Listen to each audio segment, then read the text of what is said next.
Mountbatten, Windsor, is currently living since being thrown out of the Windsor estate. The police have arrested Andrew Mountbatten Windsor. It's an extraordinary revelation and development on this story involving the Epstein files and all the allegations that have been swirling around about Andrew over the many years, from Virginia Giuffre, now sadly deceased, and since then, and certainly what's been contained in the Epstein files as released in the last few weeks. But the police have arrived at Sandringham Estate this morning, where Andrew has made his new home. It's his 66th birthday today.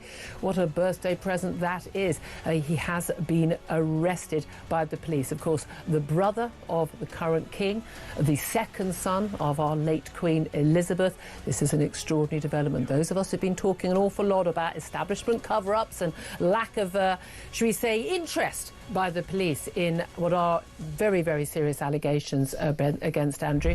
Perhaps pleased that that pressure has finally been put on the police, and they have done the job of actually looking into these issues seriously. Must bear in mind, of course, that the Prince has not been charged with any crime at this point, and he has always denied any wrongdoing in relation to any of the allegations about him. We'll give you more on that. We'll talk to you about that throughout the show, but I'm just being told that the arrest has been on suspicion of misconduct in public office. This, of course, relates to those Epstein file allegations and the documents that, if they are true, would suggest that he had, it is alleged, passed on basically what was confidential government information when he was the UK trade envoy for this country for 10 years to Jeffrey Epstein for Jeffrey Epstein's financial.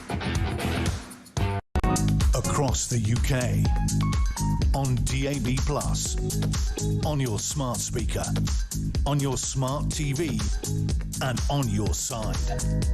This is Talk.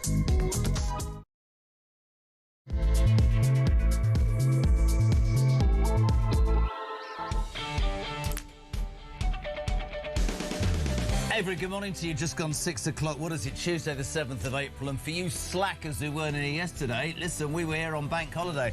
Alarm clock Britain doesn't stop. Welcome to the show as ever. Your views on the news of the day. Loads coming up. Loads of amazing guests today. But the race is on, not to reach the moon. The race is on to say who can make the first call this morning. Get the old, get those voice notes into Christian. 0344 499 1000. Text to 87222. There is so much in the news. But can I start by saying it's going to be the warmest day of the year. The warmest. Peter Blexley is with me. Let's cut to the most important story. It's going to be 24 degrees. I'm going to have to deal with Damien G-Spot in shorts. HR will be in charge soon.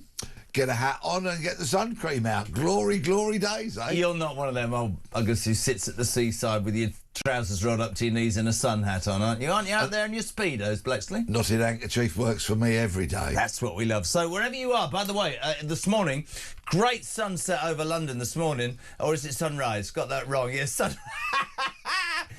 what's it like with you? Let us know. Where are you in the United Kingdom? The weather's amazing. Can I also, Pete, can I start before we get into the day's news? Because I've just had a massive sort of discussion with Gabby from our sister station Talksport, Gabby Abonhor, some footballer he was.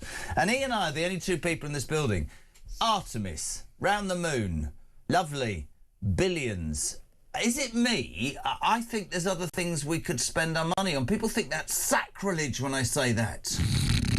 Oh, hold on. Sorry, he's in his deck chair. We've done it all before. Yes. Like Neil Armstrong, Buzz Aldrin, Michael Collins. Well, you remembered the third one. Of course. Yeah. Big respect to him. I mean, how must he have felt going round the moon while the other two had a jolly up on it? I mean, but fair play. You'd have been hacked off, wouldn't you? They got out for a walk. Yeah, yeah. He could have had cramp. And then how many years ago was that? God, I remember it as a child. And now what? They're not even going to land on it. I mean, they're just... But we are viewed as cynical. This is magnificent. We're spending billions and we'll find out whether... I mean, there's messages on this thing already saying, do you think you could build a pub on the moon? I don't want to be one of those lefties or whatever, but I just wonder, I just wonder genuinely whether the money could be better spent. If they build a pub on the moon, this government will tax the hell out of it and they'll have to close, like so many others are, tragically. Right, my friends, welcome to Tuesday the 7th. Your involvement, please, straight away, 0344 419 1000. What are you waking up to, apart from the warmest day of the year and a spaceship that's gone as far as it's ever gone? Junior doctors this morning will go on strike. Let's get serious. They have cost the NHS, with this, the 15th strike, I think, in the last few years, 3 years, £3 billion. The total pay rises offered by the government to this left-wing band, the BMA, comes to nigh on 35%. I said this yesterday, I'll say it again. This is the NHS, right? There are patients languishing, right? In corridors, there are people waiting for cancer treatments, there are people waiting for operations, and the junior doctors are allowed to just swan off. Interestingly, we've tried to get them on the show. You'll love this, Pete. They won't come on the show, not because they don't want to come on the show, but because they're all on an extended Easter break of 10 days. Can I give a brief history lesson, if I may? And I'll try and keep it brief, right? Not long after I joined the police, and the police in those days, 1978, were on poverty-level wages. The outgoing government, Labour, had commissioned a report. It was called the Edmund Davis Report. Yeah. And it came back and it said, look, the police pay and pensions is in a dreadful, dreadful state, so something is going to have to be done about it. And as a result of that, we got a pay rise knocking on the door of 40%. Wow. OK? It was vast, but it brought us up to a decent level of pay, and the pension entitlements became much, much better as well. All part of this package. It was actually, those measures were brought in by Margaret Thatcher, but people forgot that it was the outgoing Labour government that had commissioned the report. Even Labour back in those days had realised the police were grossly underpaid. So we benefited that for a long, long time. And of course, part of the ongoing deal was you cannot strike. Yep. The doctors have had pay rises almost of an equivalence to what policing had. 35%.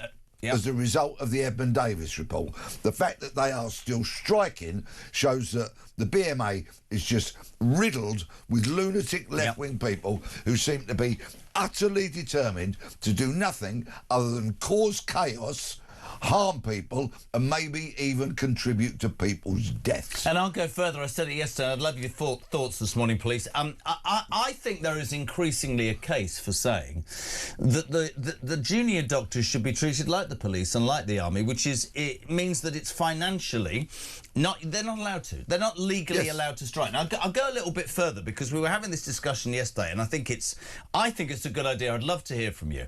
Their gripe is always the same, which is it costs us millions or hundreds of thousands or whatever it is to train, and we have loans, blah, blah, blah. I have a really, really simple answer. I said it yesterday, I'll say it again. I will, if I'm in charge of the NHS, I will pay to train doctors, right? In return, you have a structured pay limit, and you have to commit with a contract to working for the NHS for 10 years to pay back for the money that I've invested. You're not going to use my training facility and then disappear off to the private sector. And combined into that pay structure, and you work for me for 10 years, you're not allowed to strike. I don't understand why that doesn't make sense to anybody. Here's a challenging question for you then, if I may. I might get it wrong. What happens if somebody breaks that contract? What are you going to do? Sack Are you going to claw money back? Maybe. That's already been invested You've just in their destroyed training? my policy at 6 minutes. I'm here to ask the challenging questions, same as I would do if you were a politician. Well, we need to. You'll have to come back to me on that one. What do politicians say? I've got to go now. But I mean, I'm being serious. Yeah, but so sanctions should be put in place. Sanctions should be put in place if you leave before that. Yeah, maybe, claw the money back. Maybe your pension. I don't know, but it just strikes me that we're financing them. And you're dead right. The BMA cannot in any way look in the mirror and say that it gives a damn about people's suffering or the waiting list or the cancer treatments or the operations. They care only about their pockets. And the other thing is, without sounding crass in any which way, when I tune in and I see, they all look about 11. They all look like they need a good wash. I'm utterly convinced. I said this yesterday. How many of them are foreign students, foreign doctors that have come over? I'd love to know your thoughts on the junior doctors. £3 billion they'll cost the NHS. 15th strike in 3 years. Alarm clock Brits. You're up and at it this morning, are you? You're up and at it to work, and junior doctors, a third of what they are they've been given. 0344 499 1000. Let's talk Donald Trump.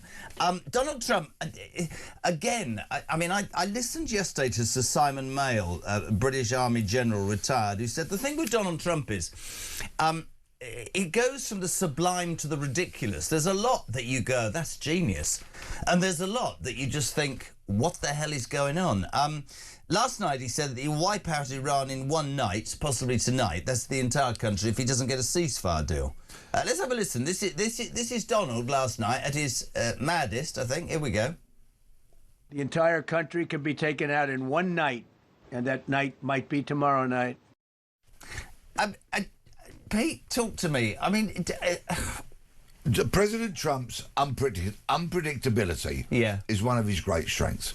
He wrong-foots everybody. Does he? Okay. Yeah, undoubtedly. I mean, look what he's done to Starmer. He's tied Starmer up in knots. He described him yesterday as Neville Chamberlain. Now, for people who don't know, Neville Chamberlain was the man who said, I will find peace with Germany. In my hand, I have And he a went piece off of to paper. Munich, and he came back, he got off the plane, and he waved a piece of paper and said, I have a peace agreement with Adolf Hitler at the exact moment that Hitler was invading France, I think. Let's just watch the Neville Chamberlain. This is Trump at his best, anti-Starmer.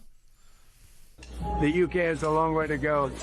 We don't want another Neville Chamberlain. Do we agree? We don't want Neville Chamberlain. That is one hell of an insult. It's not a great insult, is it? But apparently, I've got to be balanced on this show, right? Yep. We have sat here, I have to be balanced and quite right, we have sat here and we have castigated Keir Starmer for 15 U-turns, an inability to lead, a lack of political DNA. But he called it absolutely right about not going in initially. He called it wrong with the bases, but he called it absolutely right. And I'm quite interested into people's opinions on how he's deflected the criticism from Trump and doesn't seem to give a damn. I have no respect for Keir Starmer, but it's interesting because 70% of this country now think we shouldn't have got involved, Pete. And that 70% are wrong, in my opinion. Do you think so? Yeah, absolutely. Look, the world is an incredibly dangerous place. I'm sure we're all aware of that. And for decades, America has been our greatest ally. I get that. Successive governments of whatever political persuasion have looked across the Atlantic and known that we need them. We needed them to win World War II and others, yes, I know, but we needed them. I agree. We need them today as much as we needed them in 1944, 1945. But do we need to get involved in a Vietnam or an Afghanistan? And I'm not sticking up in any way for Starmer. Nobody listening to this show could ever say that. Iran must never be allowed to have a nuclear weapon capability. I agree, but 36 days in, what's actually been achieved when the mad mullahs... And listen, you've heard me on this show when people go, oh, we shouldn't be supporting America. Well, try saying that to the parents of the Manchester bombing victims, the Manchester Arena. I get that. Yeah. They've been financing proxy groups for years. What I'm saying is, has 5 weeks of bombing from the skies generated regime change? No. Have the people risen up? No. What do we... But we don't know what's happened to that infrastructure. I think that's the hard thing, isn't it? 5 weeks of bombing Iran has fundamentally shown what a massive danger to the world this regime is. And if this regime had a nuclear weapons capability, what do you think it would have done? But then why is he trying to extract himself? It would have hit that button and it would have fired them. I completely agree, but why is he trying to extract himself then, left, right and centre? He looks as if he realises that he's... I mean, I'm being completely serious. I didn't imagine 5 weeks ago that, in effect, Iran would be calling the shots, and that's true, isn't it? I think he may... Well, we'll wait. Or maybe we don't know what's going on. Let's see what he does this evening. Because you are right. There's always, with Trump, at the last minute or something that makes you think, oh, right, yeah, he planned that. There's another day, another statement, maybe another attack, another wave of bombing. We simply don't know. But it is absolutely core and fundamental to the safety of the entire planet Earth that Iran never has a nuclear weapons capability. And I'd be perfectly happy if Trump says, right, OK, we pause the bombing and he comes back in a month's time and bombs them again after they've started repairing their nuclear weapons, uranium enrichment facilities, for example, and then give it a month and then go back and bomb them again. There you go, 6:15. Peter Blexley, former detective with the Metropolitan Police, is in the man in the middle of a world tour. 24 degrees today. Somebody's already said, problem with warm weather is, Jez, there'll be more yobs on the street. We'll talk about that in a minute. Morning, Carl. Morning, Jezza. Great to see you on this lovely Tuesday morning. It's Carl, part of Alarm Clock Britain, out in the van with his little boy. He's at school holidays. He's got an important message for the nation. Keir Starmer's a Sorry? That's extraordinary, Pete. Give that man a medal. Taking his boy out to work with him. Yeah, Hey? not for the sun. Can I just do something? I've got to play this of Keir. Have you got the video and the shoplifting video? Have you got it? It's utterly right. I apologise if you are not watching this on YouTube, and I will do my best to just lay the foundation so that when you get home later you get a chance, watch it. Yesterday there was this astonishingly appalling story. Walter Smith, 54, he's worked 15 years for Waitrose in Clapham Junction. Bear in mind that's where the yob brawl happened the other day. He decided, after watching for months people nicking stuff, Pete, from his supermarket, he decided to confront two youths who were nicking expensive Easter eggs. They fled, and he, who tried to grab them, was sacked by Waitrose because their official policy is, we don't like to get involved, it's not fair. Now, he's been fun. There's been an absolute national outcry. Even the Tory party have called for him to be reinstated. Other supermarkets are getting involved. He's going to become, honestly, quite rightly, he's going to become a complete hero. There's an organisation called the Crookham Gazette, which is down in Somerset, and they do some amazing videos. So if you can't watch it now, I'll do my best. But basically, you've got Starmer and Zach Polanski nicking Easter eggs, right? You've got Kemi Badenoch, who's the store manager who goes to sort it out. Strong arms Polanski, at which point Ed Davey arrives and says, we don't do that. It's absolutely brilliant. 6:15 on Tuesday morning. Watch this from the Crookham Gazette. Cool, blimey. That's a big one.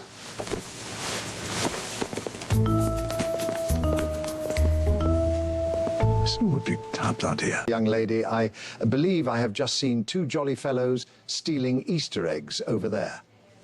Right, that's not good. Leave it with me, sir.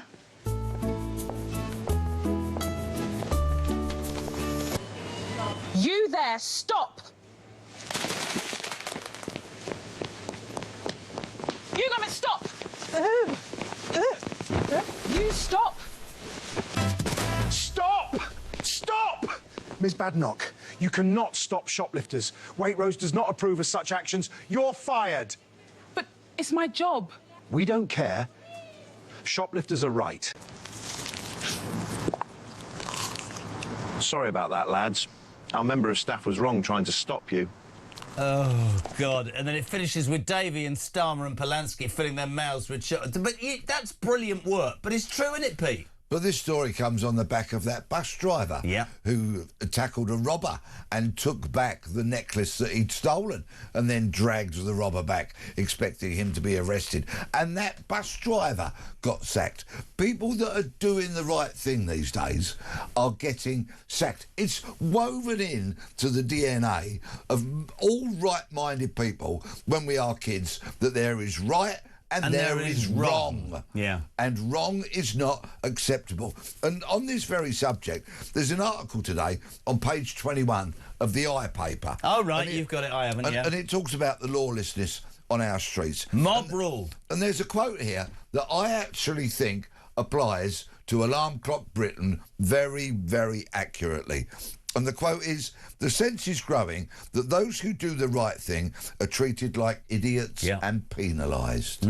Well, it's I'm sad to have to say, I think there is so much truth and in that statement. And I hate this sounds awful, but you know those people who just turn a blind eye and look at accidents on the motorway and just walk on. We're now saying that a man who saw people stealing and tried to do the right thing is fired by his woke... I think this will reverberate on Waitrose massively, massively. Already online, there's massive response saying, why on earth would I shop there? Walter Smith, listen, he's going to be just fine. I know he is, but it's appalling, right? What sort of message does it send out? 3 weeks ago, I'm walking up to the curry house at the top of our road. They make you walk for it now. I thought being a superstar, you get it delivered, don't you? I have to get my steps in at my age. Oh. So I'm walking up there, and as I approached the curry house, I was last to leave the house, locking up and putting the alarm on and all that kind of stuff. So everyone else has gone in front of me.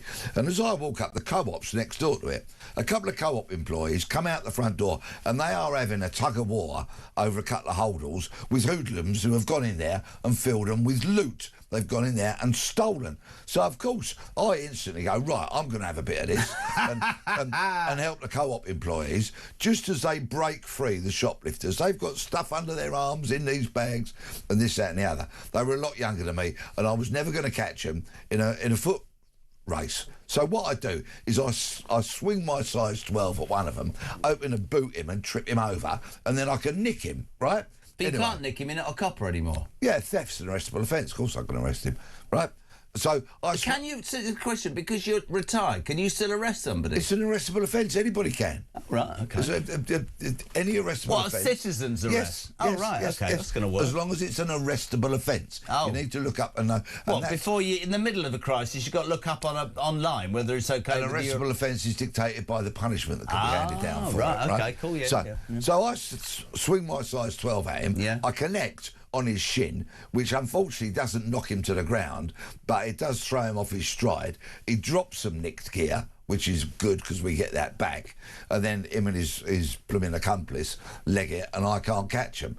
But I'm concerned about, because the co-op's got a non-intervention policy. You know, with these guys now, under these lunatic non-intervention policies... You're going to be sued for bruising his leg. Yeah, well, bring it on. So many of these stores, these large stores, have non-intervention policies, and so shoplifters are getting away with it. What these stores need to do, out of their billions that they make, not little corner shops, though, Pete. Come on, not little corner shops. No, well, I've got a mate who runs a little corner shop, and he's got very, very effective anti-shoplifting. Basically, when the tour ends, Peter Blex is setting up protection for your local store, isn't ya? Well, put it this way.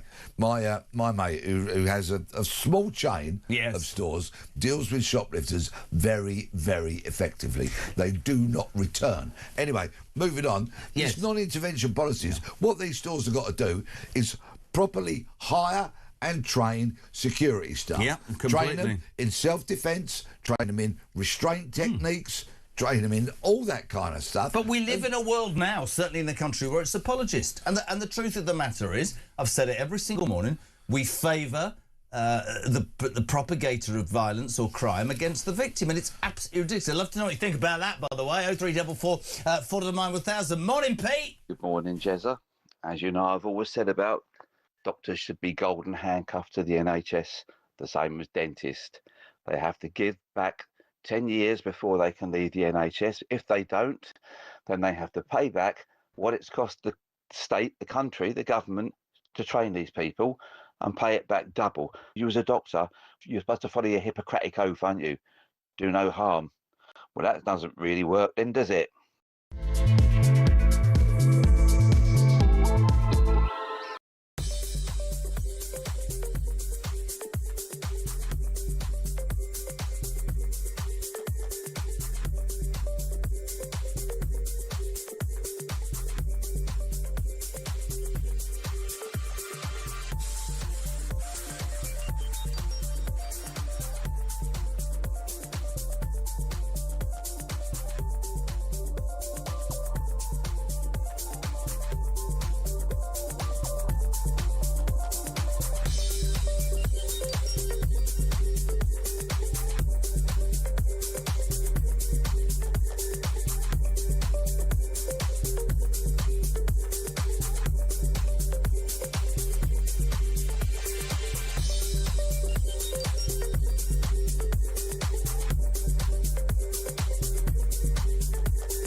crown is facing its gravest test in decades, and the royalty from Talk is your front row seat.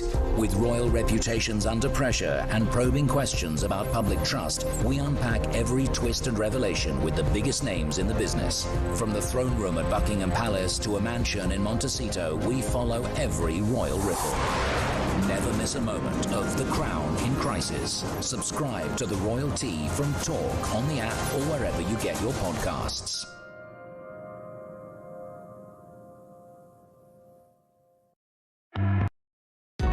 Across the UK, on DAB+, on your smart speaker, on your smart TV, and on your side. This is Talk.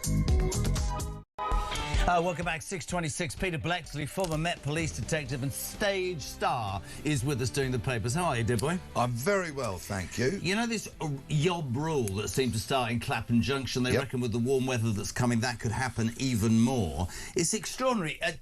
Damien, Christian just said something during the ad break, right? When you go to a nightclub in town, and he's dead right, we're talking about shoplifting and all that, they have bouncers and they manhandle drunks, they manhandle people who behave disrespectfully. So why don't shops have bouncers outside now? And I'm being serious. What's the difference? Well, shops used to have plainclothes store detectives. Yeah, but they always look about... This is the other thing I want to say to you. And I'm not being disrespectful to the security industry, because God knows, good big... I mean, I spent 15 years hiding behind two big blokes. Yeah. But you do see security guards in places who look like even the jacket's too heavy for them, as if you could blow them over. I know some people that work within the private security sector. Yes, mate. And have been plain clothes store detectives. Okay. And you would not want to be nicked by them, trust me. Very, very capable people. Small and speedy. Sometimes large and speedy as well. Very, very effective operators. Jeff says all shops put the cost of theft on the goods nowadays, so they don't lose out. I might just steal my week's shopping from now on. If you can't beat them, join them. They do. But look in the Daily Express today, page 9. They've got a crusade, as they're calling it. Stop the shoplifters. Well, good luck to the Express. I'm glad they're doing what they are doing in highlighting it all. But this is part of the greater lawlessness of this country, and it's really very important because it cuts across that story in Clapham with all those yobby youths taken to the streets. It cuts across knife crime, shoplifting, and yes, dinghies coming into the UK full of people who are illegally entering. It gets into our psyche, and as a nation, millions of us, I'm sure, are utterly appalled by all of the aforementioned lawlessness, and that is what it is. You set the alarm clock, you get in the van, the car, the train, the bus, the tube, you go to work, you work very hard to provide for yourself, for your family, put food on the table, clothes on people's backs, and this is all around us. Absolutely. George says, can you ask Pete his thoughts on Borstal and how it would affect the crime committed by under-16s today? I'm approaching 60, was born in Newham and had the fear of God put in us when we were younger not to commit crime because that was what could happen. Thoughts, Pete? Borstal actually sorted a lot of errant young people out back in the day. By the same token, it made some bad people worse, but then no system is ever effective. Young offenders institutions now are generally lawlessness, and there is so much violence going on in them. And yet again, we're talking about lawlessness within the prison estate. We need to restore some law and order in this country. Completely agree. And we're going to do it by using the D word, which all the lefties and the progressives and all those unhinged idiots will hate, and the D word is discipline. Completely agree. 6:30. Morning, Damien. Morning, Jezza. First day back in 9 days for me. Absolutely perfect way to start the day is listen to your moaning and groaning about the world going wrong. But I must be honest with you, I have missed you, though. You make sure you keep up the good work, as I know you will do. Sorry, moaning and groaning isn't just highlighting the mess we're in. I think when you come in, I sound quite balanced. Do you? Well, that's quite a statement. Right, so you're waking up to the news. Go on, you're waking up to the news. Junior doctors are going on strikes, costing £3 billion the last 3 years of strikes. That's good, isn't it, when you've got absolutely no money? Do you know this story yesterday about the benefits? This is brilliant. So yesterday, it turned out that if you don't work and you want to have lots of kids, you'll end up with £6,000 more than your average hard-working family, because it's a benefits bonanza giveaway under this government, specifically if you're unemployed. I have to do this, Pete. Yeah. Following on from that benefits payday yesterday, there's a story overnight that will cause even Peter Bleksley to potentially be quiet. We've learnt that dead people in the last 12 months have been given 850 million quid in benefits. Sorry, let me get this absolutely right. Yes. So there are people listening to this who pay too much tax, who can't afford their bills, who are struggling, as you said, to put food on the table and look at, and we've given 850 million pounds, not million, nearly a billion, to dead people. And people wonder why this country is on its arse. But within this article, which is on page 4 of the Telegraph today, very upmarket, thank you. There is an even greater revelation. Go on then, you than do the it. 850 Have million you done it with your green to dead pen? people. You have, haven't you? My green highlighter, yes, of course I have, yeah. OK, a total of, brace yourself, yes, 9.5 billion in benefits was overpaid in 2025 alone. Overpaid? Nearly 10 billion. Overpaid, right? They reckon 2/3 of that is fraud. Fraud. So thieves stealing it. So that's a 10 billion black hole. And that's why there's a black hole. And 20% down claimant error. So 9.5 billion, and so much of it down to fraud. 0344 499 1000. Obviously, you can't text as if you're dead, but in fact, if you are dead, you might have got more money than if you are an alarm clock Brit, the way it's going, because it's all gone wrong. Morning, Craig. Morning, Jezza. Craig, alarm clock Brit. Talking about the young doctors striking again and the NHS payback after training. It happens across the board in many sectors. Like, I got my digger ticket from a company once. What I had to do was sign a contract, had to work it off over 2 years. If I left the company before the 2 years, yes, I had to pay it back. It's as simple as that. If you want to get trained and you don't want to pay for it and you want the NHS to pay for it, you stick it out.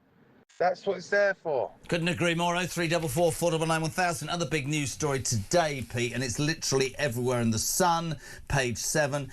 You'll have heard, well, you know who Kanye West is, Mad Ye, or whatever his name is, mad rapper, singer-songwriter, was married to Kim Kardashian, has been quite rightfully outed as quite possibly one of the most vocal anti-Semites in the world. He's made many interviews, who made horrible, horrible things said about the Jewish community.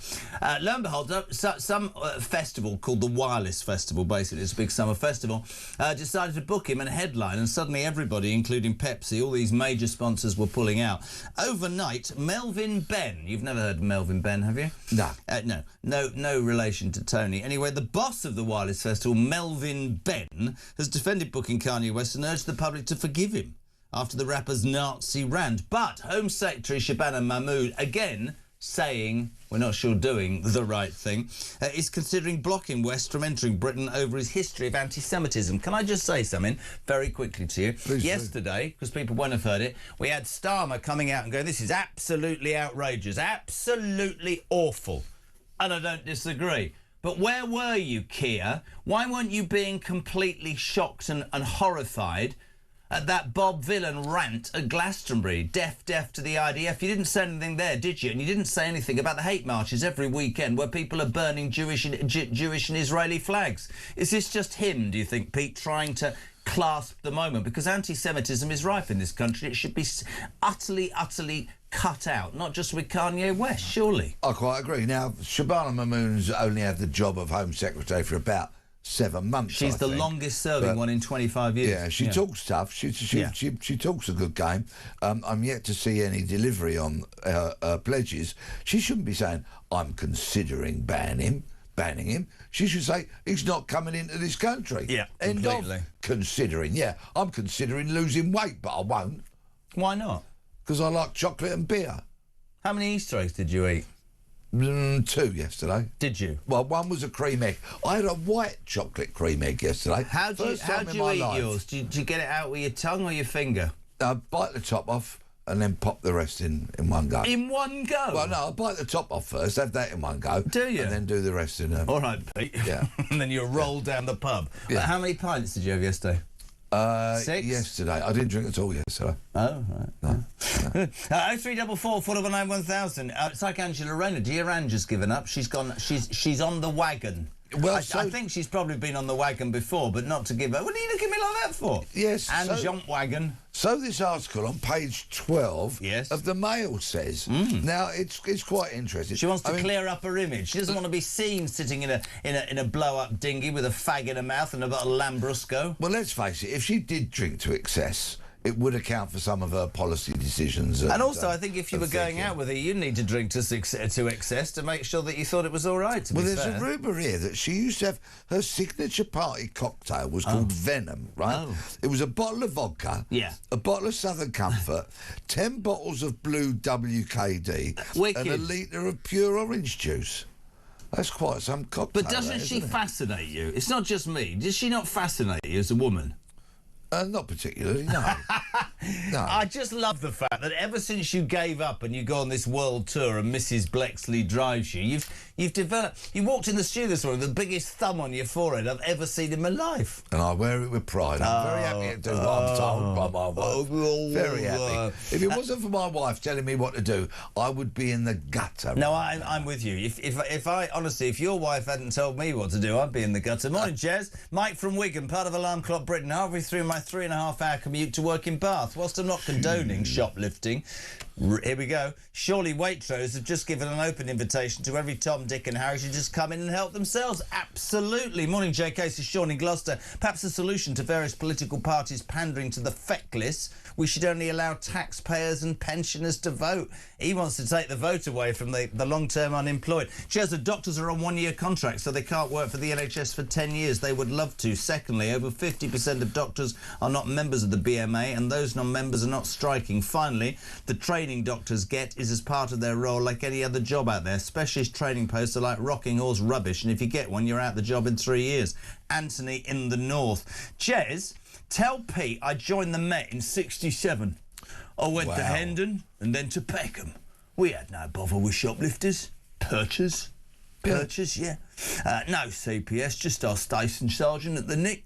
All charged to Tower Bridge next day, all done and dusted. We got 20 quid a week. 3 shifts, I love you. Well, as a fellow Peckham police officer that I am, thank you for your service, buddy. We had some good times at Peckham. Did you? Yeah. Very good times. Anything you'd like to admit to now in hindsight? Did you arrest anybody unfairly? Were you gratuitously violent or maybe rude? I arrested thousands, well, not thousands, but many people. Did you like it? In my 4 years. Did you ever get injured doing it? And I absolutely loved it. In my policing career, look, I've still got the scar in my neck where I've been stabbed. I've been held hostage. I lived in a witness protection programme. I stared down firearms on more occasions than I care to remember. So, yeah, it was a bit Did you get frightened ever? Because, I mean, you get scared if you don't get a cup of tea in here. I mean, did you get frightened? Is it all front? You use the adrenaline, you channel it, and then you focus, and then you do the job in front of you. Morning, JK. He's looking very hard tonight. So it's like having your very own Jack Reacher here, isn't it? The man who slides 12 knocked a shoplifter out the other day. Hurt his Tried. shit. Oh, he's coughed now. He's sort of running. Morning, Tried. JK. Phil in Coventry. Well, we're now paying out more benefits than we take in income tax. Madness. Oh, well, let's tax us working people more and let's hammer the pensioners. This is yesterday, by the way. Yeah. You know this benefits giveaway? That now means that our taxation received from our workers in this country is 331 billion, and we're paying out benefits of 333 billion that will raise to 400 million. It's ridiculous, man. Socialism in a nutshell. They love spending out other people's money, don't they? Until it's all run out. And then, of course, the economy collapses, we have a general election and they get booted out. Hello to Trev in Boston. So we're not only... tomorrow we're going to hear Starmer with his robotic voice standing up at PMQs praising himself for helping kids with breakfast clubs. Yes, we have removed 500,000 people from poverty, especially kids. He's now going to be praising himself by saying he's helping lazy people who don't want to work with extra benefits. That's how people feel. 0344 499 1000. It's Talk Breakfast with me and Peter Blexley, and we'll head stateside with Kinsey Schofield next on Breakfast.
across the UK.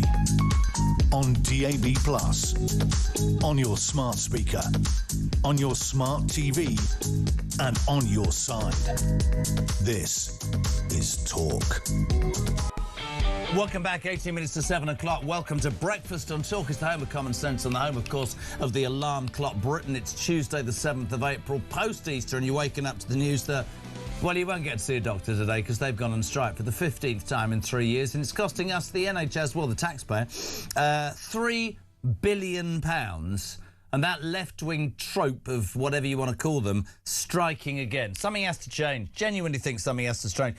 Donald Trump overnight, another one of those press conferences, is going to wipe out Iran in one day, the entirety of Iran, unless they come to the table. Slagging off Starmer again, saying he's no Neville Chamberlain. The boss of the Wireless Festival, that's the festival this summer that wants to employ Kanye West, says, you must forgive him. He's an anti-Semite. Starmer's jumping up and down. We're not going to let him in. What about banning the hate marches then, Starmer? People, my Jewish friends being persecuted on the streets by people, and you're doing absolutely nothing. Think about that. 0344 499 1000. Later on, by the way, after 9, Reform's London mayoral candidate, Layla Cunningham. Layla will be here.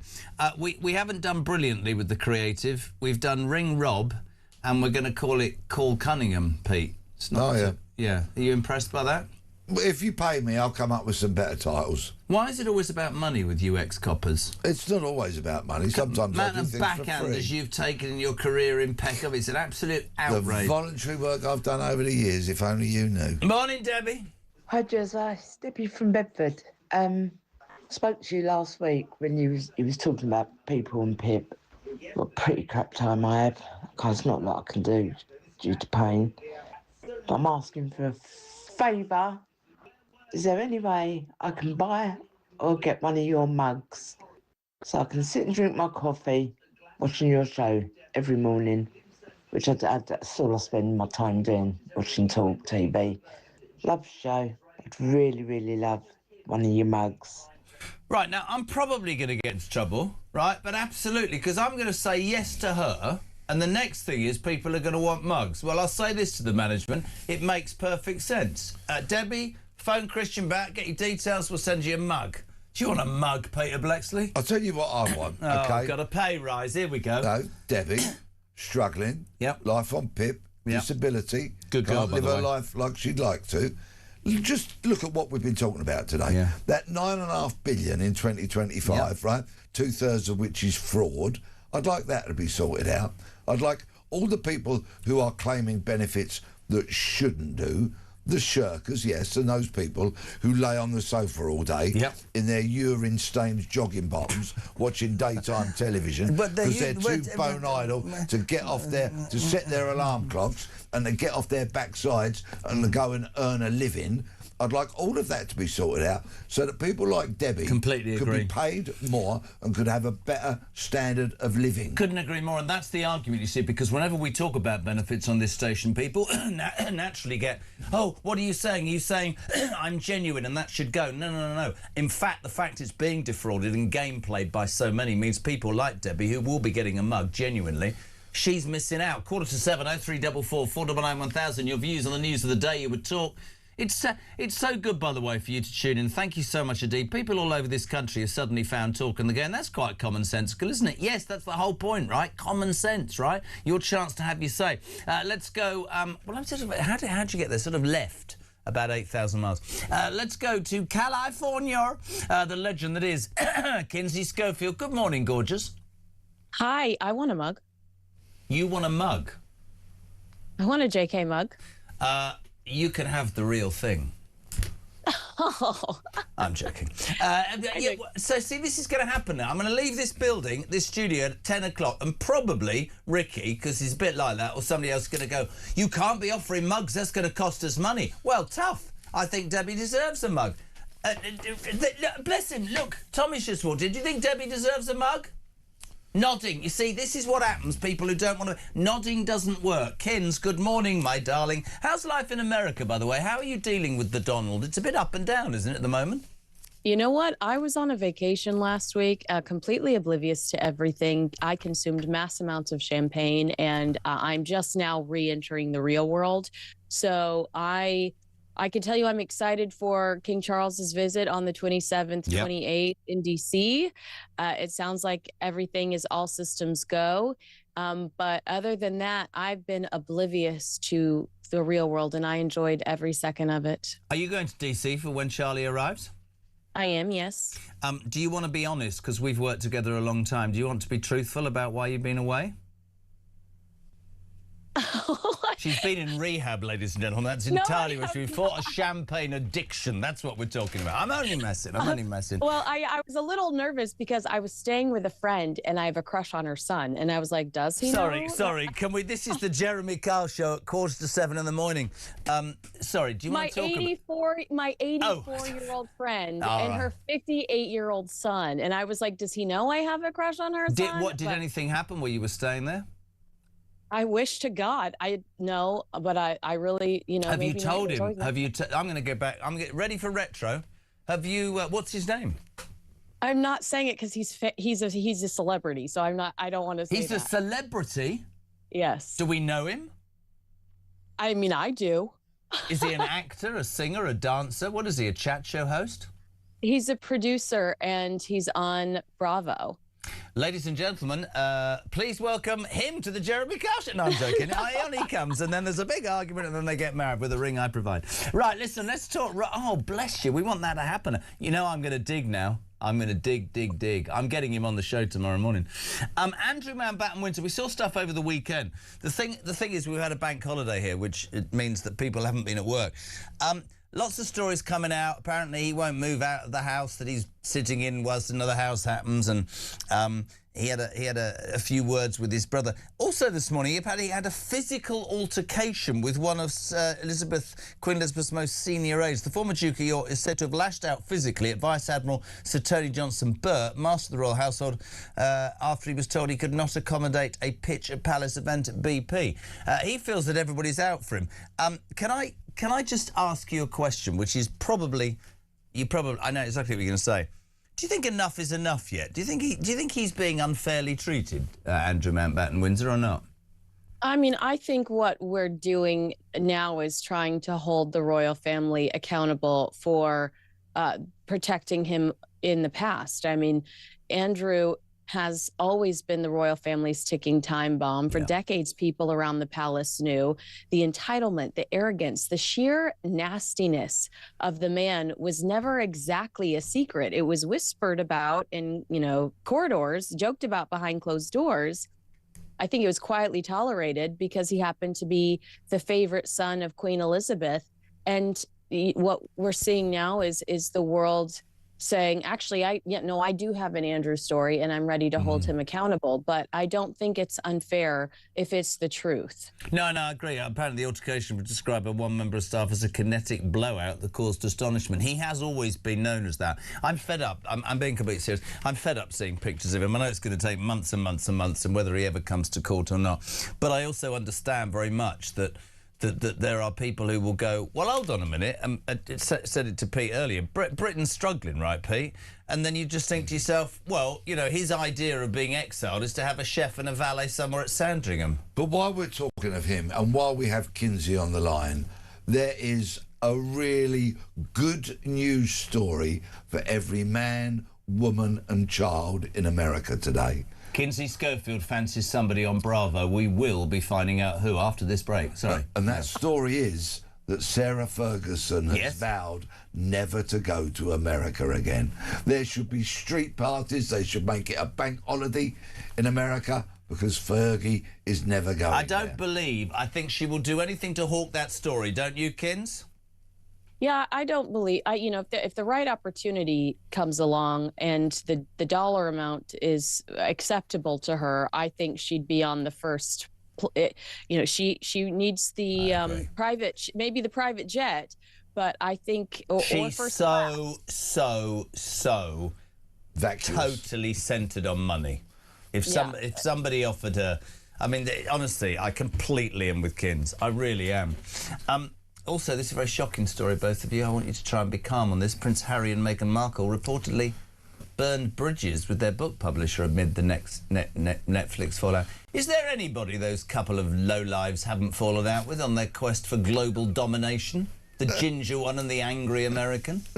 Well, on Kinsey Schofield Unfiltered a few weeks ago, Paula Froelich reported that Harry and Meghan kept calling the publisher asking if they could get paid more. And the publisher was like, look, we still haven't, the return on investment isn't there.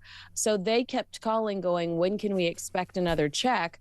But when it came to hiring the ghostwriter, the multiple editors, printing the book, while the book was successful, it wasn't so successful that Harry and Meghan should have realistically sat back and waited for additional checks to appear in the mail.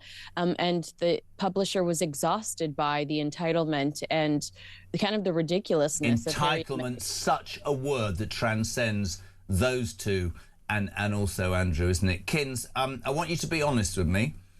Yeah. We have a good relationship because I've worked with people, I've had a bit of fun with them on the air, and then afterwards they go, do you want to face, for the first time in a long time, Jeremy Kyle? Well, that's not a lie detector, but I've got 3 names from Bravo. Do you want to, I want to find out if they're your crush. Okay.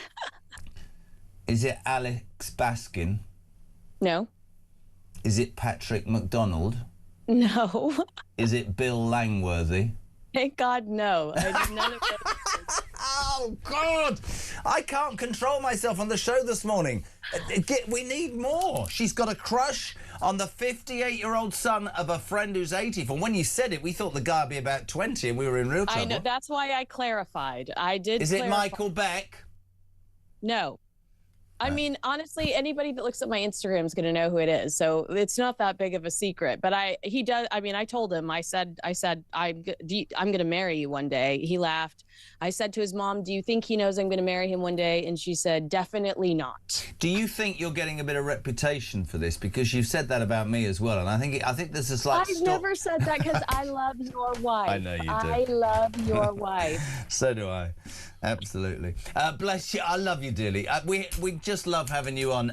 Thank you. The royal household, there's another book out, by the way. Is it Robert Hardman? I was reading some of the extracts about the Queen. Really sad, just like at the end of her life and when the Prime Minister's, and how much effort, and even at the last moment she was constantly telling them what she expected, and you know, a lot has been said recently about the Duke of York, and as you said at the beginning of this, whether the family are dragged in, but I can't help remember hearing a woman who I thought was utterly, utterly amazing. We're going to get a lot of those new books. Hugo Vickers, Robert Hardman, Victoria Arbiter, a lot of really beautiful new Queen Elizabeth books to look forward to. Is it Andy Cohen? No, definitely not. Why is that? Because Andy Cohen is a happily married homosexual. Oh, right, just thought I'd check. Kinsey Schofield, love you. Is it Jeremy Kyle? No, right, love you very much indeed. Always JK. I want to know. Send me it privately. Love you. Kinsey Schofield, Peter Bleksley. I'd love to have more time with you, but I haven't got any more than about a minute.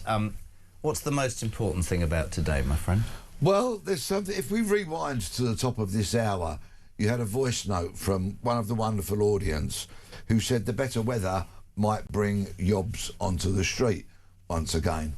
Well, I'm afraid to leave everybody on a rather gloomy but probably realistic note. Not only will it be yobs on the street, it'll be dinghies in the channel.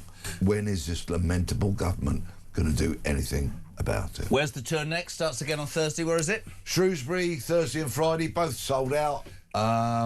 Somewhere in Wales on Saturday, Blackwood, I think it is, and then Bristol on Sunday. He's a legend. We thank him so much. Go and see him on tour. The Makings of a Murderer. The amazing Peter Bleksley. News at 7 is next on Talk.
Good morning to you. This is Talk the Home of Common Sense with me, Julia Hartley-Brewer. Just breaking news in the last couple of moments. Extraordinary news. Not just that the police have arrived at the Sandringham estate where Prince Andrew, as was now Andrew Mountbatten Windsor, is currently living since being thrown out of the Windsor estate. The police have arrested Andrew Mountbatten Windsor. It's an extraordinary revelation. And certainly what's been contained in the Epstein files as released in the last few weeks. It's his 66th birthday today. What a birthday present that is. Across the UK, on DAB+, on your smart speaker, on your smart TV, and on your side. This is Talk.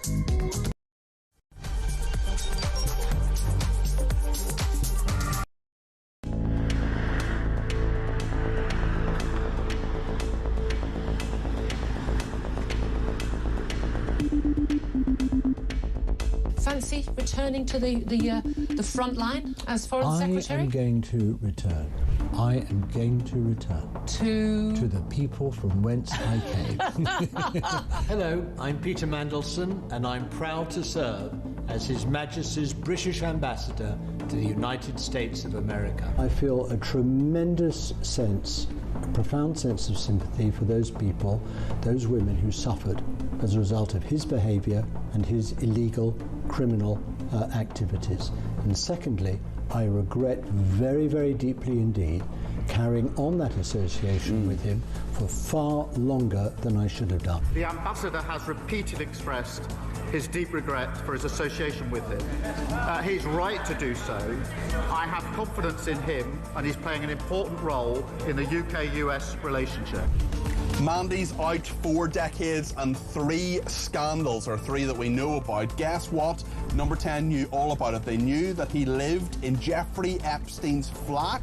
Mandelson resigned from the Labour Party late last night over the allegation of a $75,000 set of payments to him from Epstein while he was business secretary, $10,000 to his now husband, a photo of him in his pants. This isn't just bad form. There are strong arguments here for him to be facing investigation over misconduct in public office. I knew of his association with Epstein, but had I known then what I know now, I'd have never appointed him.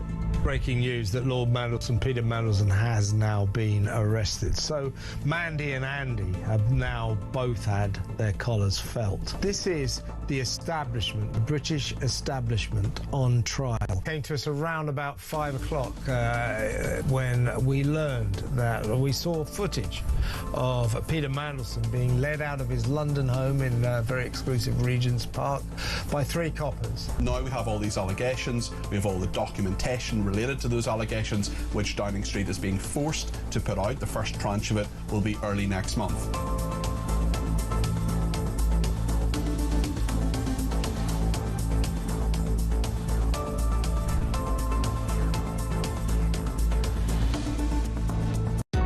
Across the UK, on DAB+, on your smart speaker, on your smart TV, and on your side. This is Talk.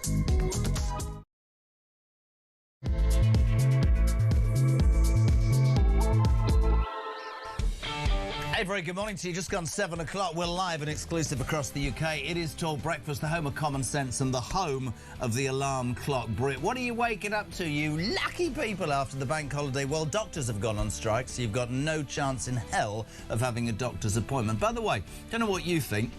15th strike in 3 years, and it's cost the NHS £3 billion, right? The BMA undoubtedly has a political agenda. Most of them that I see in the queues need a wash. I am at the point where I think that there should be some sort of rule that says that they should be treated the same as the army and the police, and shouldn't be able to strike. Let's talk about the people that will miss their cancer treatments and their operations. Let's talk about the people that will die. Let's talk about the fact that these doctors are trained by the NHS and then disappear off to the private sector. Let's talk about changing the way we treat them, because they're holding us to ransom. 0344 499 1000. You're also waking up to the news that the boss of the Wireless Festival, never heard of him, Melvin Benn, he apparently has asked us all to forgive Kanye West's anti-Semitic vile slurs because he's headlining his gig, and despite the fact that every sponsor's now, including Pepsi's, pulled out and ticket sales have gone down the toilet, he says, and I quote, "We need to forgive him." No, not for me. Shabana Mahmood is considering blocking Ye. How's it, Ye, from coming into this country, although one wonders whether with her it's just words. But here's the interesting thing. Yesterday, Starmer up and down. It's outrageous, Kanye West. But as I said earlier, listen, Keir Starmer, you know, your passion in having him thrown out of the country, which I don't disagree about. What about that vile human being that shouts, sung deaf to the IDF at Glastonbury? Bob Villan, you didn't do anything about that. What about the hate marches every weekend in this capital city where people burn the Jewish flag and disrespect Jews on a daily basis? You've done absolutely nothing about that. And we've got the Donald. He's at it again. He says that if you don't agree a ceasefire, I'm going to wipe Iran out in one night. In between saying that Starmer is not like Neville Chamberlain, he's worse, and just about as much as possible. Let's start this out before the legend that is Sir Ian Duncan Smith by saying good morning to Sean. Morning, Jeremy. Sean from Grimsby. Been hearing a lot of the weekend about Kanye West not being allowed a visa to come here. I mean, I don't know him personally, don't think he's a particularly nice guy. I know his music's crap.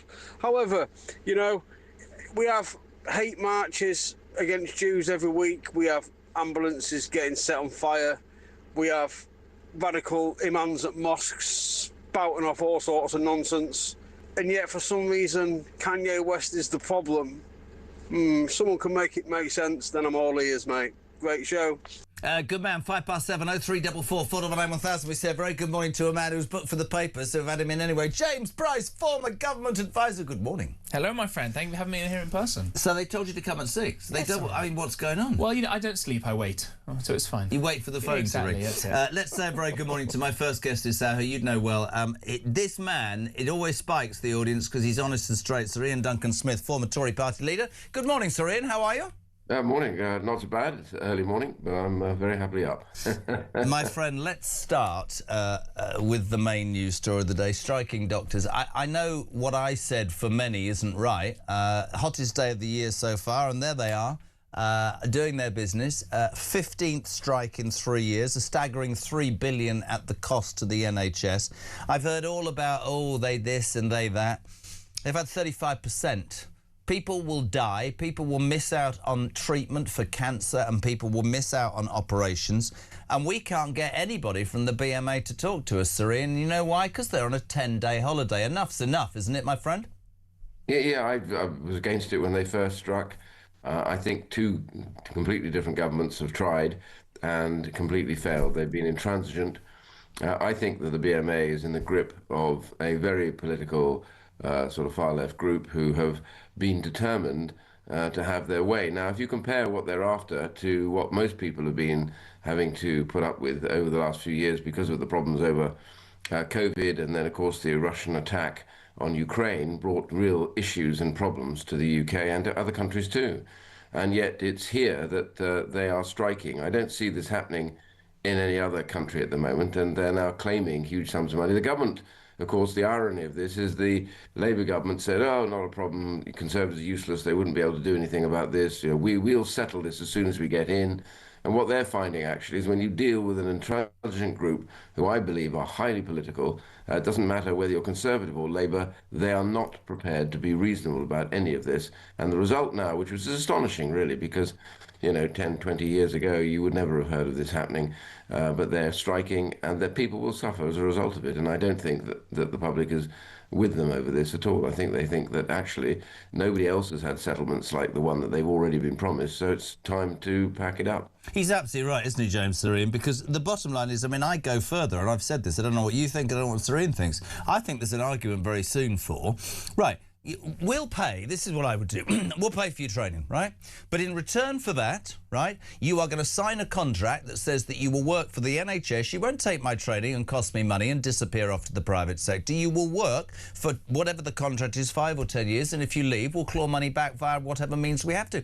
There's a point where people are now saying, should we make it illegal for them to strike? I know people should be able to, but people are dying, JP. Yeah, I think, as so often, Cyril is right about this, that level of intransigence from these people and the level of how politicised they are. In the dying days of the Conservative government, there was a video put out by some of these guys, and they were the little dweebs, frankly. I don't think they actually did much doctoring, and they said the quiet part out loud, which was, we can take down this Tory government, we can do this, we've got the power, etc., etc. Not only do they look like odd children of the corn in that particular video, but it doesn't exactly seem like their Hippocratic oath is front and centre of what they seem to care about. I think the problem is that if you don't have either, as you say, a kind of golden handcuffs type system or whatever, you will find Australia and other places continuing with more money to attract these people over. So we have the problem of taxpayers paying to train these guys up, then they leave, and then we have to make up the shortfall. We do that by bringing doctors in from all over the world, and a lot of statistics show that a lot of those doctors that come in cause medical malpractice and negligence at much higher rates, and the BMA stops us from being able to train as many young Brits who want to become doctors from becoming doctors. So the whole system is totally bonkers. He's right, isn't he, Serene? Completely right. Yeah, the whole system, actually, I think is in serious need of change. First of all, young doctors who get qualified can quite soon go off to Australia. Many of them do. I don't blame them for going there. I simply say they go having been trained. And the important thing is that, you know, in the army, when you've been trained, you have a contract as an officer to spend a certain amount of time doing your job before you can depart, as it were, or do anything else. And the reality is that this investment, therefore, is lost. The second thing is absolutely right, completely on this one, is that the problem we've got here is that the doctors themselves are limited as well, because the number of people that can come into the medical profession to train as doctors is limited by the number of spaces they can have in that first year or more when they've now qualified. So in-house doctors, therefore, is very limited by the NHS's ability to be able to bring them in. No other country, I think, works a system like that. No. You've got queues of people who would like to be studying to be doctors, but they can't do it because the places are limited, not by the universities, but they're limited by the fact that the NHS has to have them for that first year as housemans, they used to be called, I think, now, junior doctors. The whole idea of that makes no sense at all to me, because we could be producing a lot more people in the medical professions if we were prepared to invest in that regard, and we wouldn't be held to ransom as we're being held at the moment by the government, who used to laugh their heads off and say, oh, it's only Tory incompetence that means that the doctors won't settle, only to find that they've thrown lots of things but won't settle. But actually, I think that this whole negotiation has shown, certainly West Streeting up, to be completely incompetent. He exactly as you said, Ian, right? He launched into this, I'll sort it out, the Tories are incompetent. He walked in, he did a deal at 28% with absolutely no conditions attached to that deal, so that within, 11 months of getting 28%, try explaining that to Alarm Clock Britain, you're back again. You two might disagree. Greedy and selfish, would that be a good description of the BMA, Serene Duncan-Smith? Well, the BMA, I think, different from the doctors themselves, I think the BMA has literally been captured by a group of people that are very, very political. It never used to be like this. It used to be about helping doctors settle, sort things out with pay, all the rest of it. But now what it's become is a very politicised organisation who talk about bringing down governments.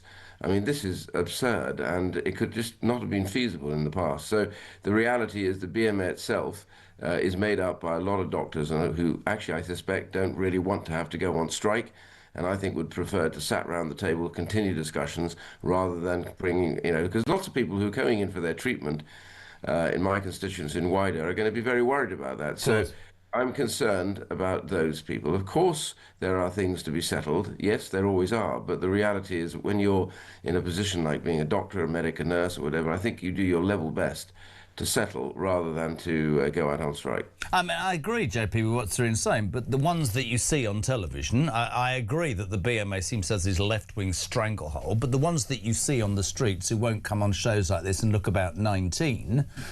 I would absolutely call them selfish and greedy. Yeah, 100%. And I think that, again, Syrian is right, that you have a situation now where this group, let's call it what it is a trade union, has been taken over by a highly politicised group. We know what happens when trade unions have that level of power and that kind of ideological fervour. We saw how badly it wrecked the country by the 1970s, and it required a Margaret Thatcher to come in and fix these things. And if you look at the kind of legislation that Labour have got on the books now, that's going to make this stuff much worse. They want to allow trade unions into every company with, what, fewer than 20 people in it? Yeah. Or more than 20 people. Can you imagine the kind of damage that will wrought across the whole economy, not just the NHS and not just the areas where the trade unions are powerful? Fundamentally, trade unions are about screwing over the vast majority of the country to the benefit of their own members, and I don't think that's right. If we're all feeling really miserable today, we could, of course, talk about the Kanye West story, which we'll do in a minute's room. But it says, a great message from Vic Shepherd, who says, if Kanye West gets his visa revoked, I'm guessing he can just come back with the warm weather and the number of dinghies that are now going to be arriving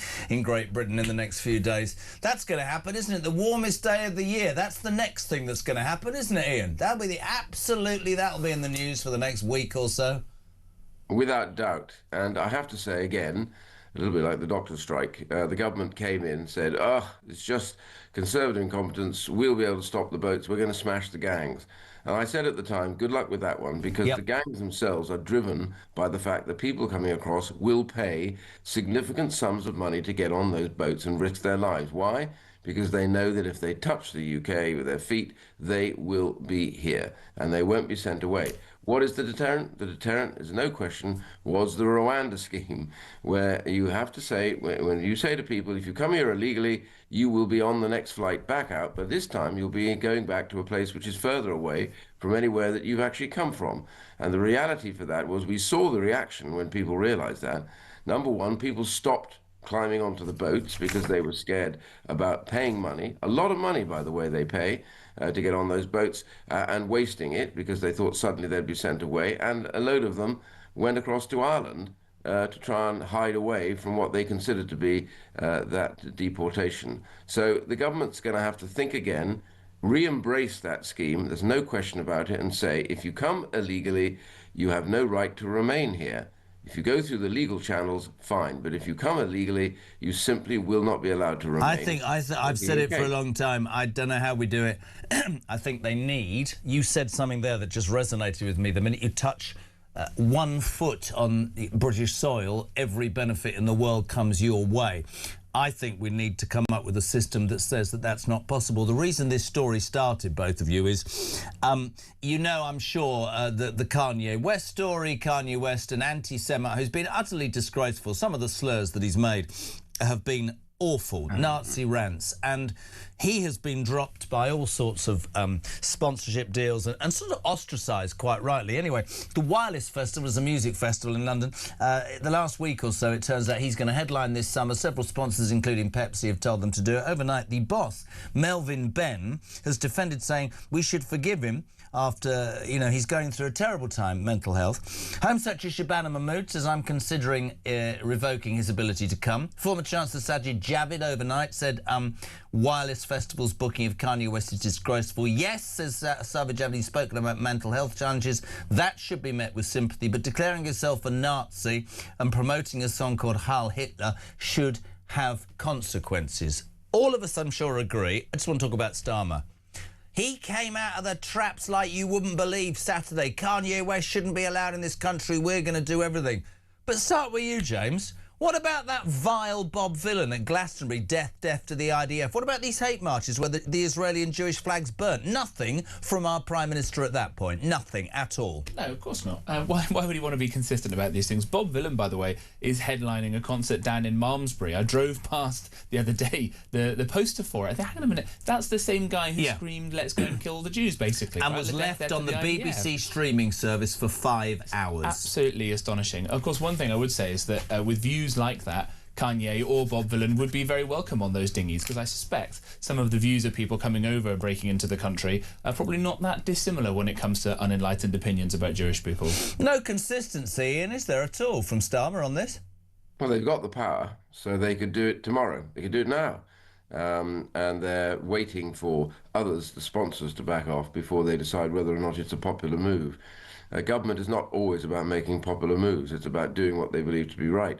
And yeah, we all have to accept that we will forgive people, but to get forgiveness, you have to pay something in, and that's called reparations, your personal attempt to do better, to reverse what you've done, to show people that you are absolutely not the same as you were, to oppose those views, and to do everything you can to make life better for the people that you were attacking. Not just apologizing. We can all very glibly apologize and then say, look, I've apologized, I'm sorry, but I'm moving on. Sorry isn't just the whole thing that you should do. You do a lot more than that. You need to show the Jewish people that you didn't mean it, that you'll pay reparations for your personal actions to them as well. That is what deserves, at the end of the day, forgiveness. Forgiveness doesn't come easily. It comes when you earn it. And he Would you ban him from the country, Ian? I'd have done it already by now, frankly. I can't see the point in having him here, because all he does is whip up the whole concept of anti-Semitism. And look, I hate to say this, but I have a Jewish sister-in-law, and I've never seen her so upset about being British and living in Britain today. They think they're threatened on every corner. They're not welcome. Lots of people have left. I have to say that this was once a great country that accepted people for who they were, and their beliefs were accepted, and you were tolerant and reasonable to people. You didn't threaten them. You didn't go on marches telling them to get out.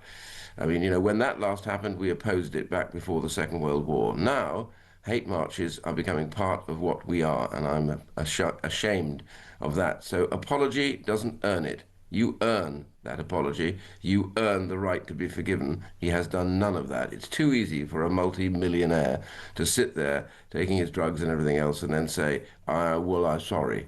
That's not good enough. Completely agree. Now, the two of you have been telling me this for a long time, that the Tory party was going through a period of sort of self-awareness, and that Kemi Badenoch took a year to come up with anything constructive because she had it planned. We had a poll out, gentlemen, at the weekend, which for the first time in about 200 polls showed two things. One, that Kemi Badenoch is now the most popular, or has the least, the best approval rating amongst the British people. Stop smiling, JP. And that there are questions over reform. They dropped to 21%. The Tory party now level with them. Let's not talk about the Greens because they'll get upset. I can't have it. Is the Tory party, when you look at that poll, let's start with you, James. Is it on the rise? Is the comeback on? Has she done a sterling job?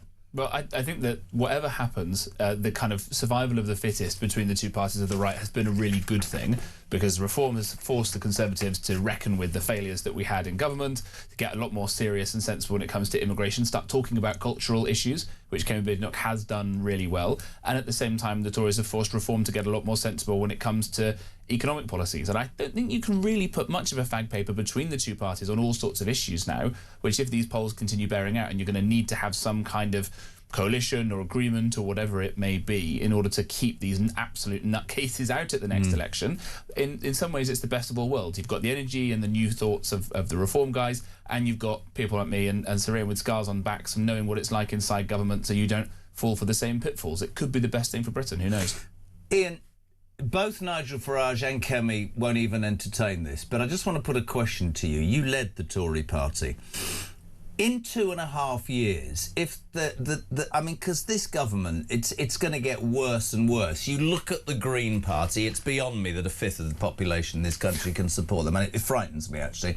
You have the inconsistent Ed Davey. I've got no idea what he stands for, but we know history will say the Liberal Democrats will jump on the back to get some power. Do you not believe that at some point, whatever they say now, to keep, as he describes, the left out, in 2.5 or 3 years, if the polls stay the same, there has to be a discussion, doesn't there? Well, I'll be honest with you, in politics I've given up trying to forecast the future, because invariably you get it wrong, because the British people will make their minds up about what they really want. All I would say right now, rather than speculating about the future, the Conservative Party, in my view, still has some way to go for it to earn back the trust of the people that felt abandoned or deeply disappointed by the nature of what had happened. Now, a lot of it wasn't distinctly directly as a result of what Conservatives have done, because many countries faced exactly the same, but that's not really a good enough excuse. I think the behaviour of the party, you know, this constant changing of leaders and being ridiculous about it's our problem, we don't care what the British people think, that's got to go. The arrogance is gone, but we've got a long way to go. That's my honest view, and I think we will make it, because Kemi has demonstrated, I think, something very important about leadership. She's demonstrated that she knows where she's going.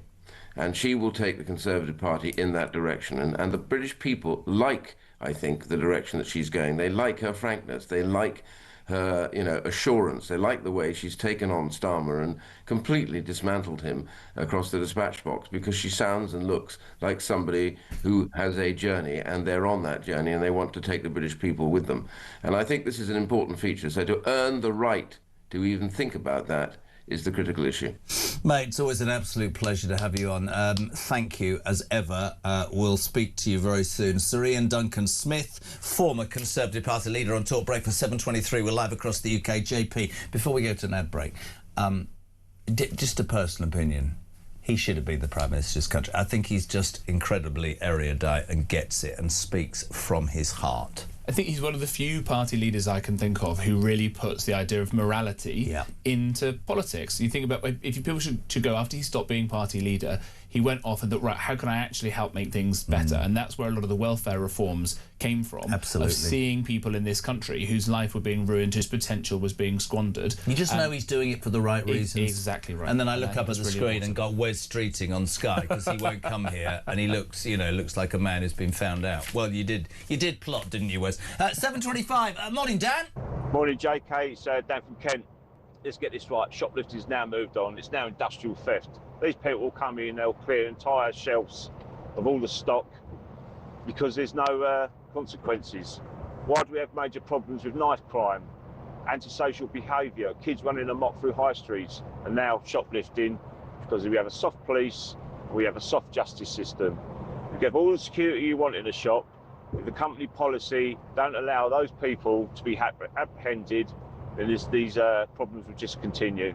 And it's the consumer, hard-working Brits, alarm clock Britain, that pay the price, higher prices of food, etc., etc. Great show.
Welcome to Down the Local, the show that goes from pub to pub across the country, speaking to the punters about the subjects driving us all nuts at the moment. That's Rachel Reeves, Rachel Thieves, Rachel McCown. I don't really know Meghan Markle. I know Meghan Markle from Suits, and that's about it. I don't know about anyone else, and I don't know where this is going. I have 0% beers, and I feel raising the flag, I think, is symptomatic of its desperation. Is public transport good value for money?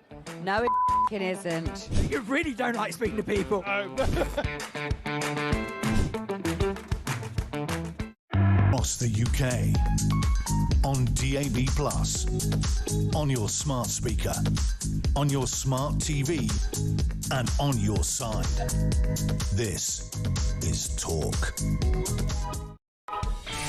Welcome back to 7:28. We're live across the UK. James Price with us this hour. 0344 499 1000. We're talking the doctor's strike. We're talking about the Wireless Festival boss who says we should forgive Kanye West, or whatever his name is, the anti-Semite. I agree with Ian Duncan Smith. Throw him out. But you know what's stubborn? When you're jumping up and down, try dealing with Bob Villan. Try dealing with those hate marches. Try dealing with the Jewish and Israeli flag being burnt every week. By the way, at 8 o'clock, Carl Turner, the rebel Labour MP who was thrown out of the party unceremoniously last week, suspended, is claiming, and he's not claiming, we know it to be true, that Number 10 has smeared him. He's had mental health problems. He's on this show at 8 o'clock. Carl Turner, don't miss that. Ahead of 8 as well, Zia Youssef, Shadow, Home Secretary for Reform. James, you hold yourself a minute. I just want to give a quick update on what's happening in the madness of the Middle East and say a very good morning to former fighter pilot, now top military analyst, Sean Bell. Welcome to Talk, my friend. Good morning, Jeremy. With you, it is more, it's less political. I just want to know what's going on. We've had. Well, let's play you a clip from Donald Trump, because apparently we can take out Iran in one night, but he wants a ceasefire. Play this. Let's have a look. They have till tomorrow. Now we'll see what happens. I can tell you they're negotiating, we think, in good faith. We're going to find out. We're getting the help of some incredible countries that want this to be ended because it affects them also. A lot of people are affected by this, but we're giving them till tomorrow, 8 o'clock Eastern time, and after that, they're going to have no bridges, they're going to have no power plants. Stone Ages, yeah. Stone Age. Sean, there will be people like Keith in Sheffield who say to me, so far, despite the bedwetting of the left, Trump has stopped the mad mullahs from getting the nuclear bombs. As far as I'm concerned, we should have gotten involved immediately. There will be other people, lots of newspaper talk about, you know, this is Trump unravelling. Others will say, no, this is part of diplomacy. Others are saying he's got to get the hell out. He's misinterpreted the truth. Where are you at on this militarily, my friend? Yeah, Jeremy, I mean, I think what we're seeing from President Trump is a degree of frustration at the moment. You know, the United States is a military superpower. We understand there's been over 13,000 targets struck. With I mean, there have been clearly some high-profile mistakes, but they've decimated the Iranian military. But despite all of this effort, they're not winning the war. You know, Iran may have a different leadership in place, but that seems more hardline than ever. The ballistic missiles keep firing, the drones keep coming, the proxies are still active, and the Straits of Hormuz is still controlled by the Iranians. And actually, in a strange quirk of fate, the Iranians are earning double the amount of money for their oil that they were ever used to. They're charging tolls to get through the Straits of Hormuz. None of this is helping the people. So I think you're seeing from President Trump now this sense that it is unraveling, that his original timeline of 4 to 6 weeks it'll all be over. Well, we're approaching the end of the 6th week, and it seems more intransigent than ever. I agree. You talk militarily about 13,000 hits or sorties or whatever. We don't know the extent of the damage. The argument behind this war, of course, was the nuclear capability of Iran. And we're not any nearer to knowing whether that can be fired up again or is decimated forever, right? No, that is true. I mean, but the harsh reality from, say, purely military perspective is that they listen to the political masters. What are the key objectives? As you say, one of them was to set back their nuclear program. The second was to set back their ability to launch those nuclear weapons via ballistic missiles. And the third was to stop being a threat to their neighbours.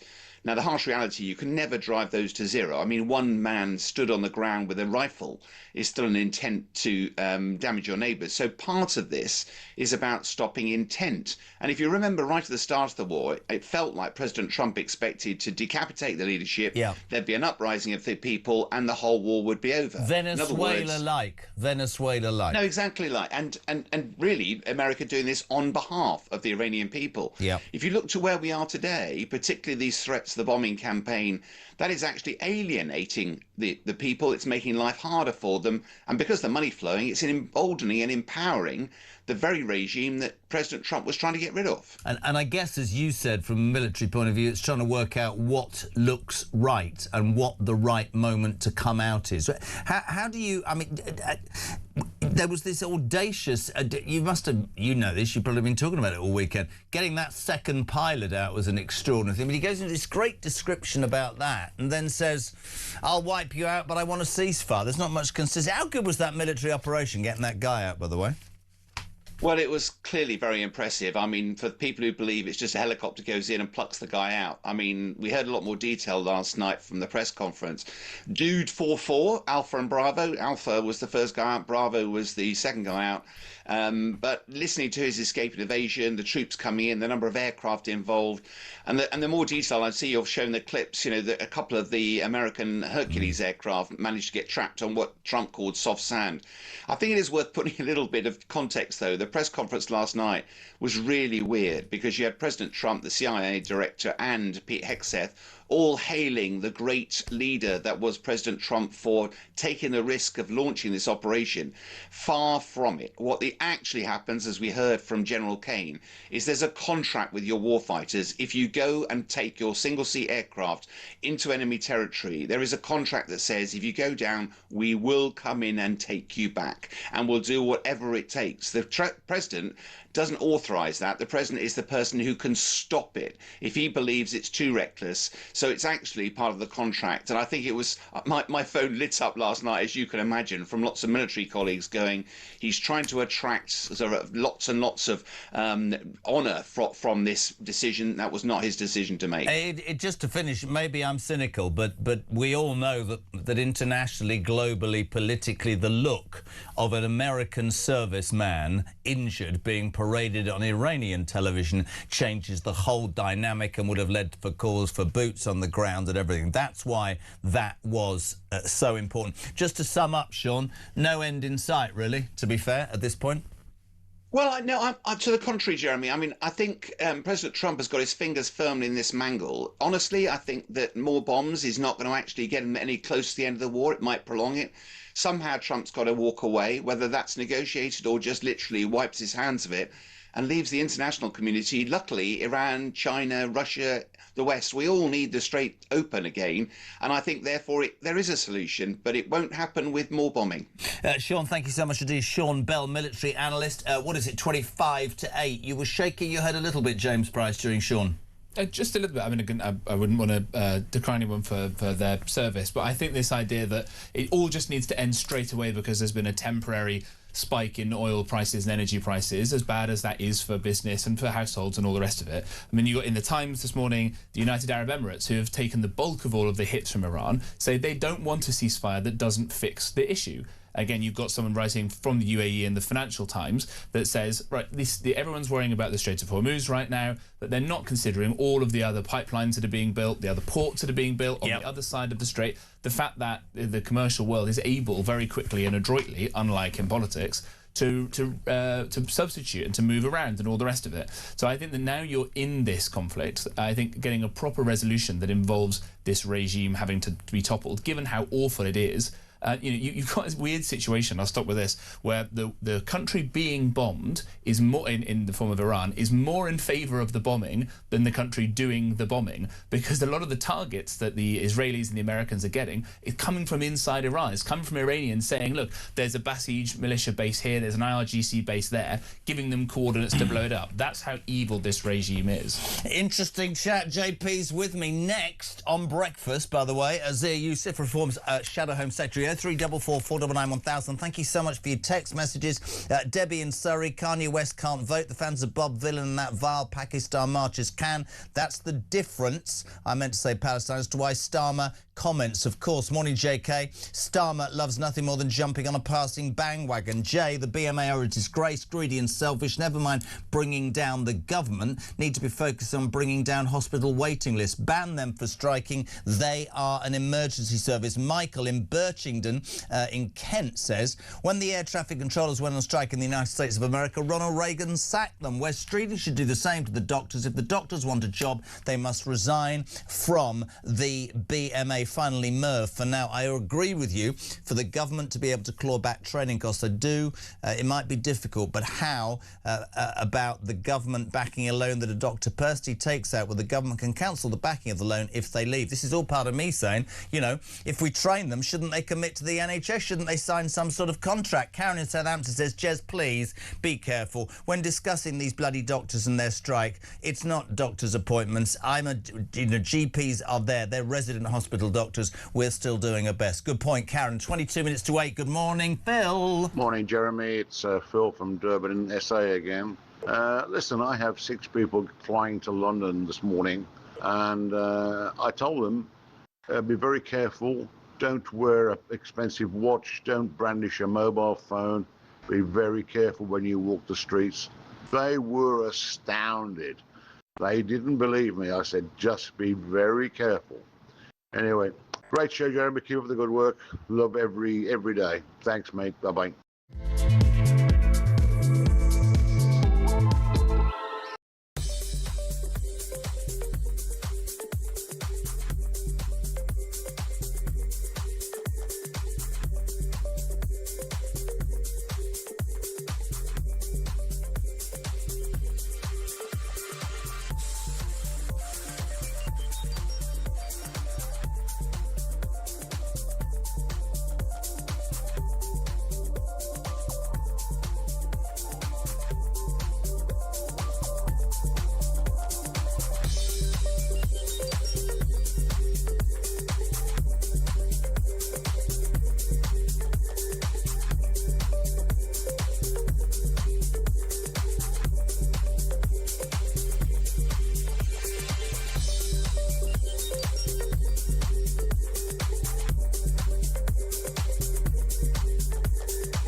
Across the UK, on DAB+, on your smart speaker, on your smart TV, and on your side. This is Talk. Welcome back. 18 minutes to 8 o'clock. We're live across the UK, and you would Talk, the home of common sense, the home of the alarm clock. Brett, you're waking up to a junior doctor's strike. Kanye West might or not make it into the country. The warm weather is it's the warmest day of the year, which means one thing and one thing only. No, not shorts. It means more migrants in dinghies. 0344499. Oh, listen, interesting. Lynn's from Northamptonshire. I don't agree with banning Kanye West. If our King and Prime Minister can invite an ISIS fighter killer turned president of Syria into our country, shake his hand and have him round for dinner, then a musician should be able to come and sing his songs. Jez is brilliant. If you were listening earlier to Kinsey Schofield, she's admitted to having a crush on somebody that works on Bravo. Mark's rather messed it up from Norwich. He said, I used AI to try and work out who Kinsey's 58-year-old crush is, and it came up with Luke Perry, who died 6 years ago. So that's not very well. AI is not so great. Let's say a very good morning next. Delighted to have him on. Always such a great chat. Reform's Shadow Home Secretary, Zia Yusuf. Morning, Zia. How are you? Good morning. I'm very well, thank you. So much to talk to you about, my friend. Can I start with this furore over Kanye West? He was invited to headline the Wireless Festival this summer. On the announcement that he was on, several sponsors, including Pepsi, have pulled out. Overnight, the boss, Melvin Breen, has defended the booking and urged the public to forgive him. As I knew would be the case, Mahmood's jumped in, Starmer's jumped in, saying it's a disgrace, whether they follow through or not.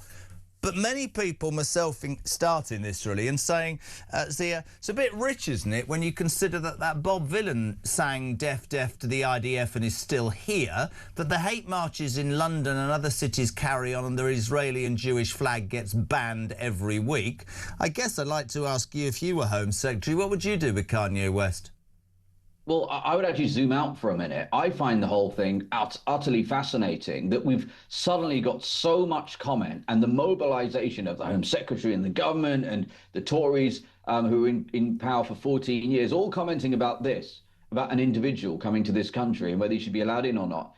And what about the almost 200,000 people who have turned up on our beaches unannounced, uninvited, the vast majority of them men? The country from which they come most frequently, of course, originally, Iran.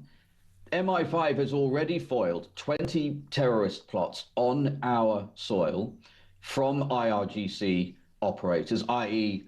This is effectively the terrorist arm of the Iranian state. Regardless of what we might think about these musicians and some of their malignant music, the reality is that the chances that they're going to carry out or perpetrate a mass casualty event in this country and kill many British people, highly unlikely. Whereas I'm afraid the stochastic risk of those hundreds of thousands of largely fighting age men streaming into our country, many of whom are obviously coming from, as I said, Iran, Iraq, Syria, that is pretty terrifying. It is a national security emergency. And I think the fact that we're spending so much time talking about this, these witless and gutless politicians who are unable and unwilling to actually uphold a border and keep British people safe is very, very telling, Jeremy. Yeah, interesting, yeah, and couldn't agree more. But I do think there's a point of Starmer jumping on a bandwagon when there are hate marches and the burning. But also, you make the point about the boats. Of course, it's the warmest day of the year. This week's going to be utterly fantastic, warmer than most of Europe. Warm weather means more people coming across, and still this government who 2 years ago said, and I quote in the election campaign, we're going to smash the gangs. We're now at nearly 70,000 illegal migrants, and you're dead right. It's beyond me, Zia. We talk about it weekly, you and I. I don't understand how a succession of would-be MPs, prime ministers and ministers can't come up with something. I think we need to toughen up massively. A couple of things from a reform point of view. Will block visas for countries that demand slavery reparations? Tell us more. Well, look, there are countries now who are demanding trillions of pounds in reparations today from British taxpayers for supposed sins of hundreds of years ago. I want to make the first point, which is that Britain was the first major power to prohibit and outlaw slavery, and then spent the equivalent of billions of pounds in today's money and sacrificed thousands of its own Navy sailors' lives in upholding and enforcing that law on the high seas through the West Africa Squadron, which it formed in 1808. And for countries to now be turning up and demanding reparations, quite simply, it is a racket, and we will not allow ethnic grievances to continue to be laundered inside this country. So what we have said is no more. Gone are the days when Tory and Labour governments have granted 3.8 million visas to countries, to nationals of the countries who are making these demands over the last 20 years. They paid them £6.6 billion in aid, with a B, £6.6 billion in aid over the last 20 years. They're still making these insane demands. So what we're saying is, if we have a reformed government, Nigel's the Prime Minister, I'm the Home Secretary, any country that makes such a demand, we will respond by putting an immediate halt in further visa issuances to nationals from that country. And Jeremy, you know we've already announced that we would scrap foreign aid. We're going to stand up for Britain. We're not going to allow this great country to be slapped around and ridiculed on the world stage without response. Which has happened. I wouldn't be doing my job if I didn't ask you this. The Waitrose story as Home Secretary, if you were Home Secretary, I mean, it really caught the imagination yesterday. People just tuning in. It was a bank holiday. We were here. Where were you? It was a guy who's worked for 17 years, I think, for Waitrose in Clapham. Let's not forget Clapham was where that mob rule happened at the weekend. I think that's quite relevant. Only this guy decided to tackle, not too physically, but just try and get back expensive Easter eggs being stolen by these youths. Waitrose responds by sacking this guy and says something along the lines of, you know, that's not what we do, you could put yourself in danger. Absolute uproar. The Tories jumping this morning and saying he should be reinstated. People are abandoning Waitrose. In that instance, because it's madness, see, what's your take on this? I mean, it's absolutely ludicrous that we've got to a point in this country, is it not, where people can just walk into shops, right, nick it, and security guards are powerless or muted to do anything. What somebody said earlier, you go to a nightclub, there are bouncers outside that deal with trouble. Is that what we're going to end up with? Well, this is now a country in which if you are somebody who wants to try and uphold the law, then not only is it not appropriate anymore, it's actually dangerous for you to do so, either physically dangerous or there will be serious and grave consequences for your career, just like there is for this poor chap from Waitrose. I think it is a really sad and shameful decision, but ultimately Waitrose are simply operating within the framework that has been created in this country in terms of law and order, by the Tories over 14 years and now continued by Labour. Shoplifting under £200 now is de facto legal. Many people listening to this will know, you know, if somebody steals, if you are a victim of crime, in many cases you won't even bother reporting it, because in the vast majority of instances the police will do absolutely nothing about it, because they're simply not incentivized to do so. And you can trace a lot of this back to the fact that over their 14 years, the Tories, having promised to cut immigration to the tens of thousands, instead imported 6.5 million net new people, Jeremy, in 14 years. Yeah. And they built 482 prison places to cope. Not 482,000, 482.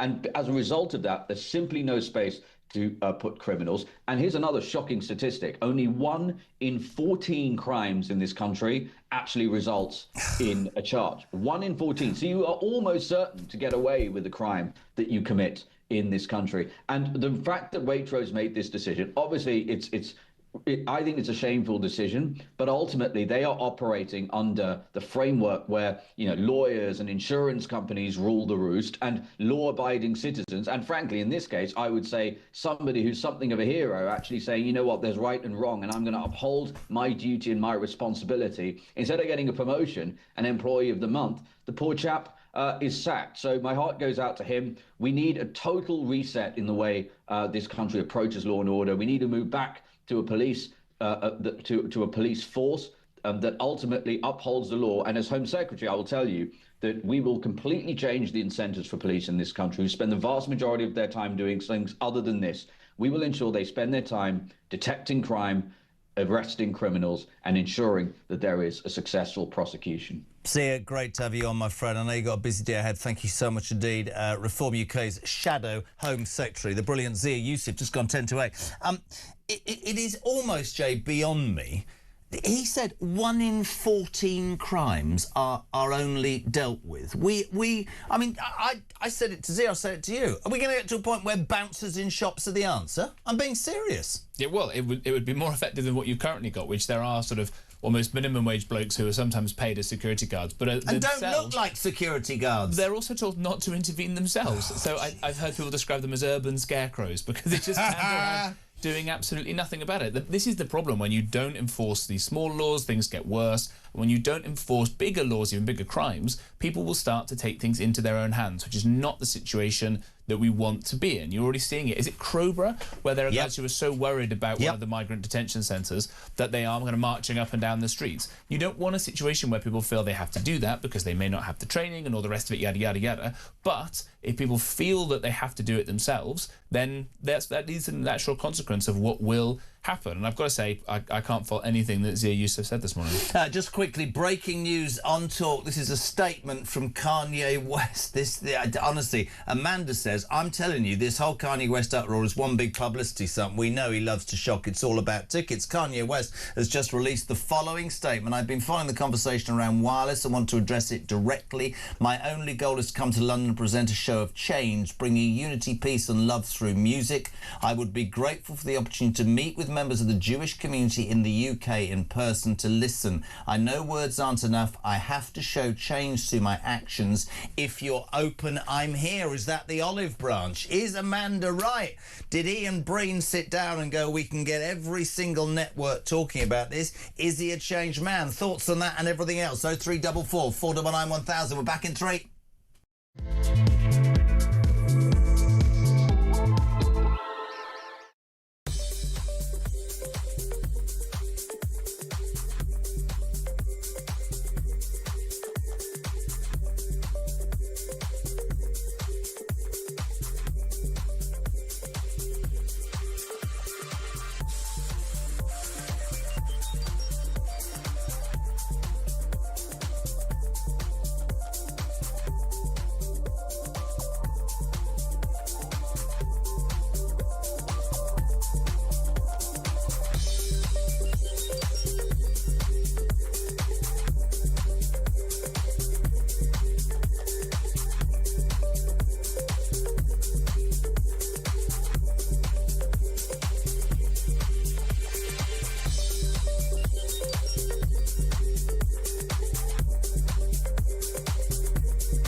I was sat in the tent and he was showing me through photos of his phone, scrolling through.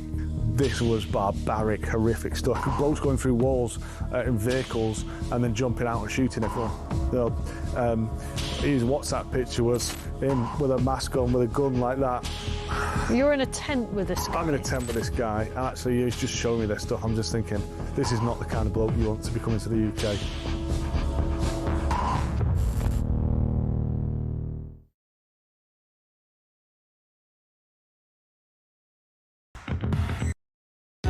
Across the UK, on DAB+, on your smart speaker, on your smart TV, and on your side.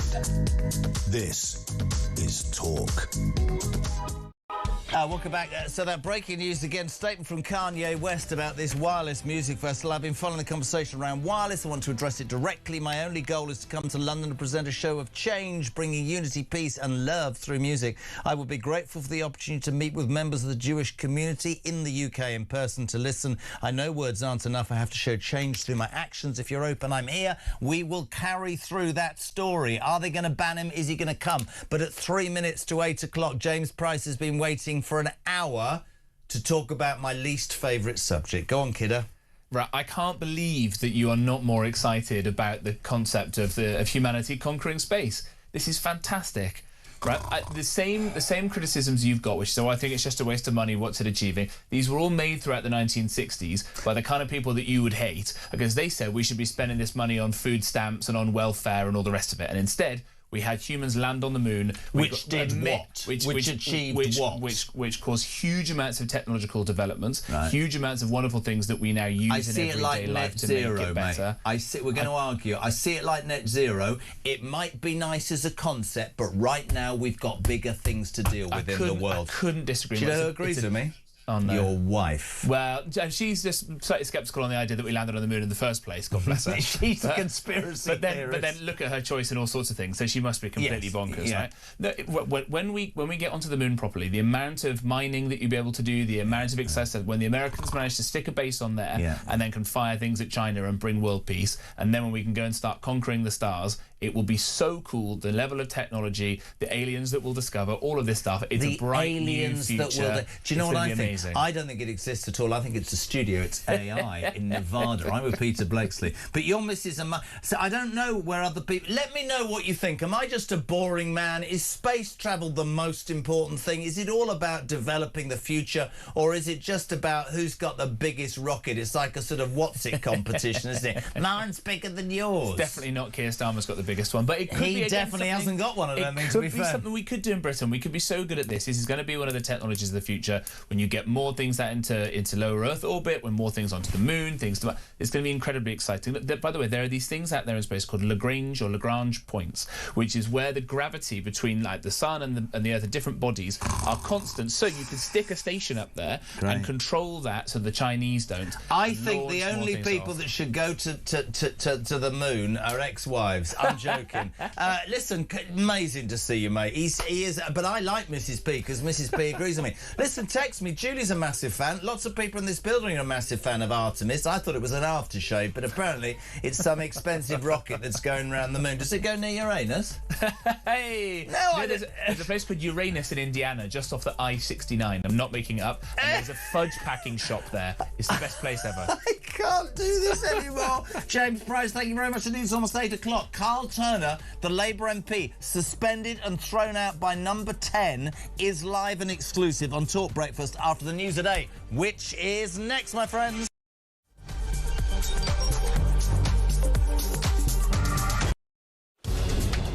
Labour MPs, they say, listen, Keir, your position is untenable. This is all about appointing that rat, Peter Mandelson. We've now had another resignation from Number 10. The plot is sickening, the noose is tightening. His failings are internal. He's useless, incompetent, has no political judgment. This is all part of Starmer's reset, getting rid of his inner circle. So Chris Wormold, we think fairly reluctantly, has stepped down. What an absolutely crazy week for Keir Starmer. His second cabinet secretary, gone. His third chief of staff, gone. His fourth director of communications, gone.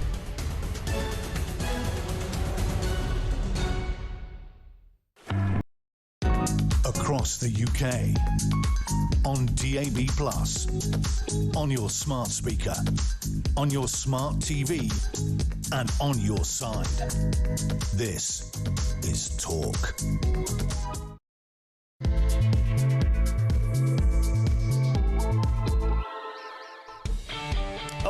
Touched a nerve me. Just gone 8 o'clock. A very good morning to Talk Breakfast. You are with us. It's the home of common sense. It's your views on the news of the day. You're waking up to several stories. We'll tell you what in a tick. But if you want to be involved, you can send that voice note 0344 499 1000. You can indeed text the show 87222. What are you waking up to? You're waking up to a junior doctor's strike for the next 5 days, sandwiched nicely in the middle of Easter, which means that none of you can go and see a doctor in hospital, or you can, but you probably will have to wait 14 days. They've cost us £3 billion. This is the 15th strike in 3 years, and I thought they'd been given 35%. I think it's about time we did more for this left-wing leaning union and told them we're not prepared to put up with this anymore. Remove it, sack them, do something, Wes Streeting, for God's sake. Overnight, Donald, he's still playing games with Iran. He says if you don't agree a ceasefire by 8 p.m. Eastern time tonight, I'm going to obliterate the whole country. But he still wants a ceasefire. I love the fact that somebody's put Britain's fish and chip shops are about to take a battering from the Iran war. Very good what you did there. Due to the rising cost of potato, fertiliser and cheap oil. Even fish and chip Friday's going to be a nightmare, my friends. The other big news story is Kanye West. He was booked to appear at the Wireless Festival this summer. Cue lots of sponsors, quite rightly, I think, including Pepsi, to say he's an anti-Semite. Do one. The Labour Party jumped on board. Whoa, this is utterly disgraceful, says Starmer. We're going to get rid of him. We've had a breaking news statement from Ye in the last hour. Kanye West is telling everybody, I've been following the conversation around wireless and want to address it directly. My only goal is to come to London and present a show of change, bring unity, peace, love through music. I would be very grateful for the opportunity to meet with members of the Jewish community in the UK in person to listen. I know words aren't enough. I have to show change through my actions. If you're open, I'm here. Everybody's jumped on board. Morning, Damien. Morning, Jezza. Damien from Milton Keynes, part of the Alarm Clock Britain, up at 5:15 this morning on my travels to Birmingham and the northwest of England on this beautiful sunny day. Right, let's get to the point about this Kanye West issue. Right, so his previous demeanours of anti-Semitic and racist, abhorrent attitude towards us Jewish people. Yes, I am a British Jew. He was very, very remorseful in some interviews and went to speak to a load of Hasidic and Orthodox Jewish people to offer his unwavering apologies. However, let's cut to the chase about this guy who is running this wireless concert. Did you know that this gentleman also was the one who headlined Bob Dylan at Glastonbury and the subsequent concerts he's done after his anti-Semitic tirade of abuse? And get this, Jezza, he's Jewish. Would you believe it? Wow. Melvin Benn was behind Bob Dylan's concert at Glastonbury, the booking. That's according to Damien there, 0344 499 1000. The space travel comment, also, I just was asked by James Price, who's a massive fan. Julia talks about it. Lots of people in this building think it's the best thing since sliced bread. I happen to have another opinion. We live in a democracy. I've upset a few of you. But there you go. Look, Sarah Bird says, well said, Jez, about wasting money going to the moon. I was with you on that, mate, but we've been better. Why don't they take Starmer with us? Now, don't start me on that. Hi, it's Ruth from Derbyshire. What we could do is that we could build a humongous prison on the moon and send Starmer. You see, I can see what's happening there. But Alex in Cardiff says, no, Jezza. Space travel is absolutely necessary for the survival of the human race because we're about 4.5 billion years old. After 8 billion, the sun starts going out and Earth will be uninhabitable, but the sun fully goes out, burning oceans after 10 billion years. So no matter how far in future, space will be necessary for humanity to survive. I obviously shouldn't say what I feel.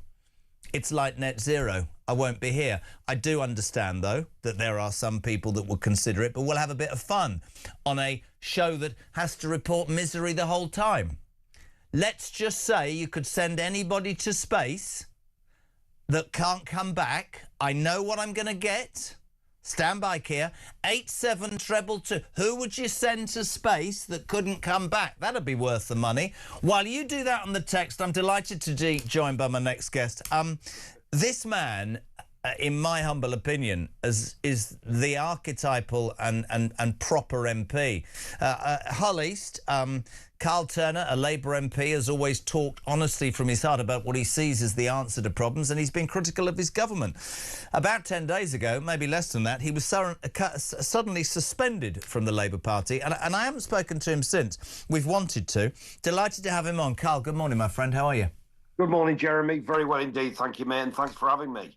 No, always. So when it happened, and I know you weren't able to talk, what really annoyed me, and we've had this conversation before, I don't have to agree with everything you say and vice versa, but what I've always respected about you and my listeners massively is that you've always spoken from the heart. Let's talk about, if you're happy to, what happened, because all we read in the papers was he's suspended because he dares to criticise the Labour leadership, which sounds slightly dictatorial to me, my friend. Well, the reality is, Jeremy, I don't know why I'm suspended. They said it was because of disparaging remarks about colleagues. Well, if they were talking about Max Sweeney, is he a colleague? I'd said that I didn't believe Max Sweeney had had his mobile phone nicked. Neither did, I think, 80% of the country when they were polled, surveyed on the issue. So goodness knows, it was disparaging remarks about colleagues is all I got in the letter. And that previous letter on the 26th of January said my conduct needed to improve. So I'm guessing that it was more about the fact that I was critical on the issue of jury trial curtailment. I mean, look, the reality is that's what I think it was about from the outset. They didn't like to be criticised on the fact that the government are doing something which I think is unworkable, unpopular, undemocratic, unjust, and actually a policy which simply won't do what it says it will do on the tin, i.e. reduce the backlog in the Crown Courts. If they want to do that, there's lots of ways to reduce the backlog. Let's open the courts. They pay judges 150, 60, 70 grand a year. They've got the courtrooms there. They've got juries waiting. Get them open. Get judges in to do the graft, do the trials, and reduce the backlog. Couldn't agree more. 20% of courts not sitting every single day of the week. It's absolutely balmy. Couldn't agree more. Couldn't agree more. And one of the things that this is what I wanted to talk to you about from a personal point of view. So one of the things that the Labour Party has always talked about and Starmer banged on about was how you treat people and politics is going to clear. Now, I didn't know anything about that, but you've had some struggles with your mental health. You've been quite open about that. He, as a leader, says that the mental health of people is massively important. So this smear campaign, but apparently Number 10 telling journalists you're a bit mad, is quite simply the most hypocritical stuff I've heard forever. How does that make you feel? Well, look, I'm a big lad, you know. I get paid nearly 100,000 quid a year to be an MP, right? It's a life for Riley, to be perfectly honest with you. That's the truth of it. It's a privilege to represent people in Eastall, where I was born and bred. So, look, I don't face the issues that most people in ordinary jobs up and down the country, getting up in the morning at 5 o'clock and pedalling to a factory, I don't face the pressures that they face. 100,000 quid a year is a small fortune to most people, let's be honest about it. So I expect the rough and tumble of the job, the politics. I've been a whip in and off, on and off for 7 years in the whip's office. I know the stuff they have to get up to get the business through, or indeed in opposition to get stuff done in opposition. But the reality is, this is a government who came into power saying they're going to be changed. They're not going to be doing the stuff that they'd seen in the previous government. They're going to be nice. And then, there's no question about it in my view, they were briefing against me on the basis that I've had a mental health crisis. Many years ago, by the way, it was 2019, I think, when I was in hospital, but they briefed against me on the basis that I was mentally ill. That's what they were saying. There was a period last year where I wasn't very well, that's the truth, and I sought help from the Parliamentary Health and Wellbeing Service. That stuff was briefed about me. It was MPs talking about it. MPs asking me, am I all right on the QT? Are you all right, Carl? And all the rest of it. All the time they were briefing that I was mentally unwell. I was told by one journalist, they've been told I'm on suicide watch. Wow. For crying out loud. This is the stuff which is absolutely despicable. But listen, I take that on the chin, but right? just stop there, because I want to ask this of you, right? And I'm not... I like you. You know I've told you, we get on. I mean, for a party that has always prided itself on the working man, the working woman, came to power, as you said, we're going to be more caring. We're not those Tory posh boys with their noses in the trough. We're going to... That isn't, as you described it, that is utterly, utterly despicable to use somebody's mental health. That is the low point of this government and geez, I've spent 2 years doing this, but the truth of the matter is that is an appalling indictment of this government. It is an appalling indictment of Sir Keir Starmer, who pontificates left, right and centre. What does that, to you, a man who's ingrained with the Labour Party, forget the suspension for a minute, how does that make you feel, that a man that leads a Labour government will smear you, hit the people who work for him? Hold on a second, he said about Boris, if you're at the top of the tree, you take the rap. How does that make you feel as a Labour man? Well, the first thing I would say, I suspect Keir Starmer, my boss, the Prime Minister, says it didn't cross his desk. He didn't know about it. But the reality is, I contacted the Prime Minister. I said to him, listen, the Labour Party ministers are going out on the morning media round and they're criticising Kemi Badenoch for having suggested that Suella Braverman, when she crossed the floor to reform, had mental health difficulties. Yet at the same time, ministers, MPs and journalists have been told about my mental health. Stop it happening.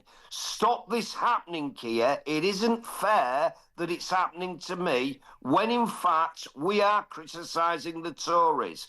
All ignored.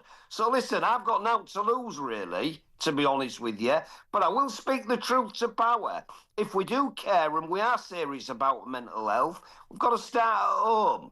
Don't be saying publicly how terrible it is and what we need to do to mend and address the issue of mental health in men or whoever else for that matter. But for these people, for these people to use your mental health as a reason to smear you and ultimately throw you out of the party, as a born and bred Labour man, does this signal the low point for Keir Starmer? Has he taken it to the point of no return, in your opinion, Carl? But what I've said about Keir Starmer's leadership is, look, I consider him to be a mate of mine. Well, has he reached out to you if you've been abused? Honestly, he's not reached out to me, no, that's the truth. Yeah. He's not responded to my text messages. He does respond, but he's not responded on this issue, which I find fairly despicable, actually, if I'm being honest with you. Because if we do care about mental health, listen, I'm going to be really personal now, Jeremy. My dear nephew took his life at 23 years of age. That had a massive impact on my mental health. That was about 8 years ago. He lived with me for a short time in London. He left my flat in London and was about 2 weeks and took his life. That had a big impact on me, right? And for anybody who really seriously talks of mental health and what we need to do as a society to address the issue of suicide in men, because it's young men who tend to end their lives through stresses and strains of life. They don't feel like they can talk. We need to be very careful when we're talking about people's mental health. And I promise you this, they were smearing me on the basis of my mental health. And then they can say what they want. I was suspended because I was this and that about somebody. It's just not true. The reality was I was against the idea of doing away with juries. So was Keir Starmer, by the way. Keir Starmer is the man who campaigned from 1997 to 2007 to do away with the idea of single-judge trials in Northern Ireland. Right? In Northern Ireland, he did away with diplomat courts as a result of his campaigning, and many others, by the way. But I'm the guy who wants to stop single-judge trials in England and Wales for serious criminal offences, and all of a sudden I'm the guy who's bonkers. That's what they were saying about me. Can I ask you something? Mate, listen, I love you. The response online to you is astonishing, and this is a station that sets its stall out. Does this make you want to fight, just hear me out, to get back in the Labour Party? Does this make you want to wash your hands of the whole duplicity of the thing? Where are you at there in terms of how you feel? Look, I want to be back in the Labour fold. Listen, my politics is different to yours and many of your listeners, I suspect. But I tell you this, I believe in the Labour Party. I often say it's the nearest thing I've got to a religion. So they can suspend me from the parliamentary whip, fine. But the reality is I'm not leaving the Labour Party. I've been a member of the Labour Party longer than Keir Starmer. I think he joined shortly before he was selected as a candidate in Camden. So listen, I'm not going anywhere, right? If they want to kick me out full stop, let them get on with it, right? But I tell you what it says, Jeremy, it says more about them than it does me. You know what you just said something about Hull East. I'd vote for you if I lived in Hull East, and as you said, I just think it's astonishing the way you've been treated and your strength in coming on, and I love it because you're not crumbling and you won't let them do that to you. Just quickly, this big furore over the Wireless Festival and Kanye West. You commented on this, I know, on X, just to fill people in. Book to headline Wireless comes out. massive fallout. Sponsors, including Pepsi, have come out. Mahmood doing what Mahmood does, saying, I'm going to block him from entering. Keir Starmer jumps on the bandwagon, does anything about the hate marches where the Israeli flags are being burnt, and also does nothing about Bob Villan saying death to the IDF. But what was your comment on this? Because he sent a statement out this morning, West, saying, I want to show change through my actions. I want to meet the Jewish community in the UK. Well, look, I don't know enough about mental health to say whether bipolar has an effect on somebody becoming an anti-Semite, but I suspect it doesn't, frankly, right? That's the first point I'd say. So an apology is all right, but you've got to prove that you've rehabilitated if you really are sorry. In terms of the Prime Minister, look, he's deeply concerned. Well, wouldn't it be convenient, Jeremy, if you knew somebody with some influence? Like you could maybe pick the phone up to the Home Secretary because you happen to be the Home Secretary's boss, right? And say to the Home Secretary, right, this guy has been invited to do this festival in this country and I don't want him here.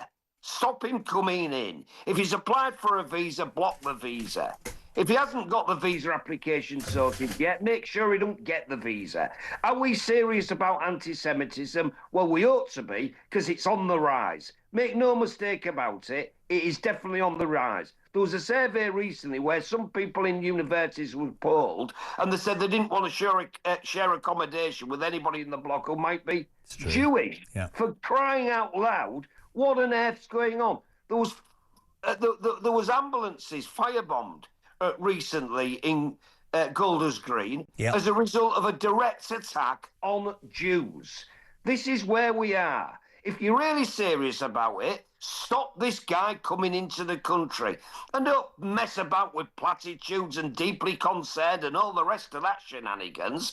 Just stop the bloke coming. Say he ain't coming into this country. We don't want him in. He's an anti-Semite. He wrote a song called I Hitler, for crying out loud. He's got swastika T-shirts for sale on his website. What on earth are we talking about? Completely Get agree. on with it Can I and tell you? stop the bloke getting into the country. We don't want anti-Semites in this country. Completely Full agree. stop. And you know, I'm sitting here smiling, as are the whole crew. Do you know why? Because there's no amount of, I nearly said the wrong word, that those people can throw at you because you believe what you believe and you say it. And let me just tell you, mate, and I mean this, total respect. This station always delighted to have you on. And you will, but I suspect you'll be back when he's gone, because they should understand something. You speak more sense than any Labour politician on this show we've ever spoken to, mate. Love to the wife. Hope everything's all right. Enjoy yourself. We'll see you very soon. Thank you to Carl Turner, Labour MP for Hulleys, smeared by his own party over his mental health and fighting back. Let's go live to, are we going outside or inside? Outside, enjoying the balmiest day of the year. There he is. Look, God, he's doing well. Matt, I nearly said Sir Matt. Matt Vickers, Deputy Chairman of the Conservative Party on the morning round. I know you well, right? Just let's take our political hats off a minute. Total respect to that man, don't you think, Carl Turner, Matty?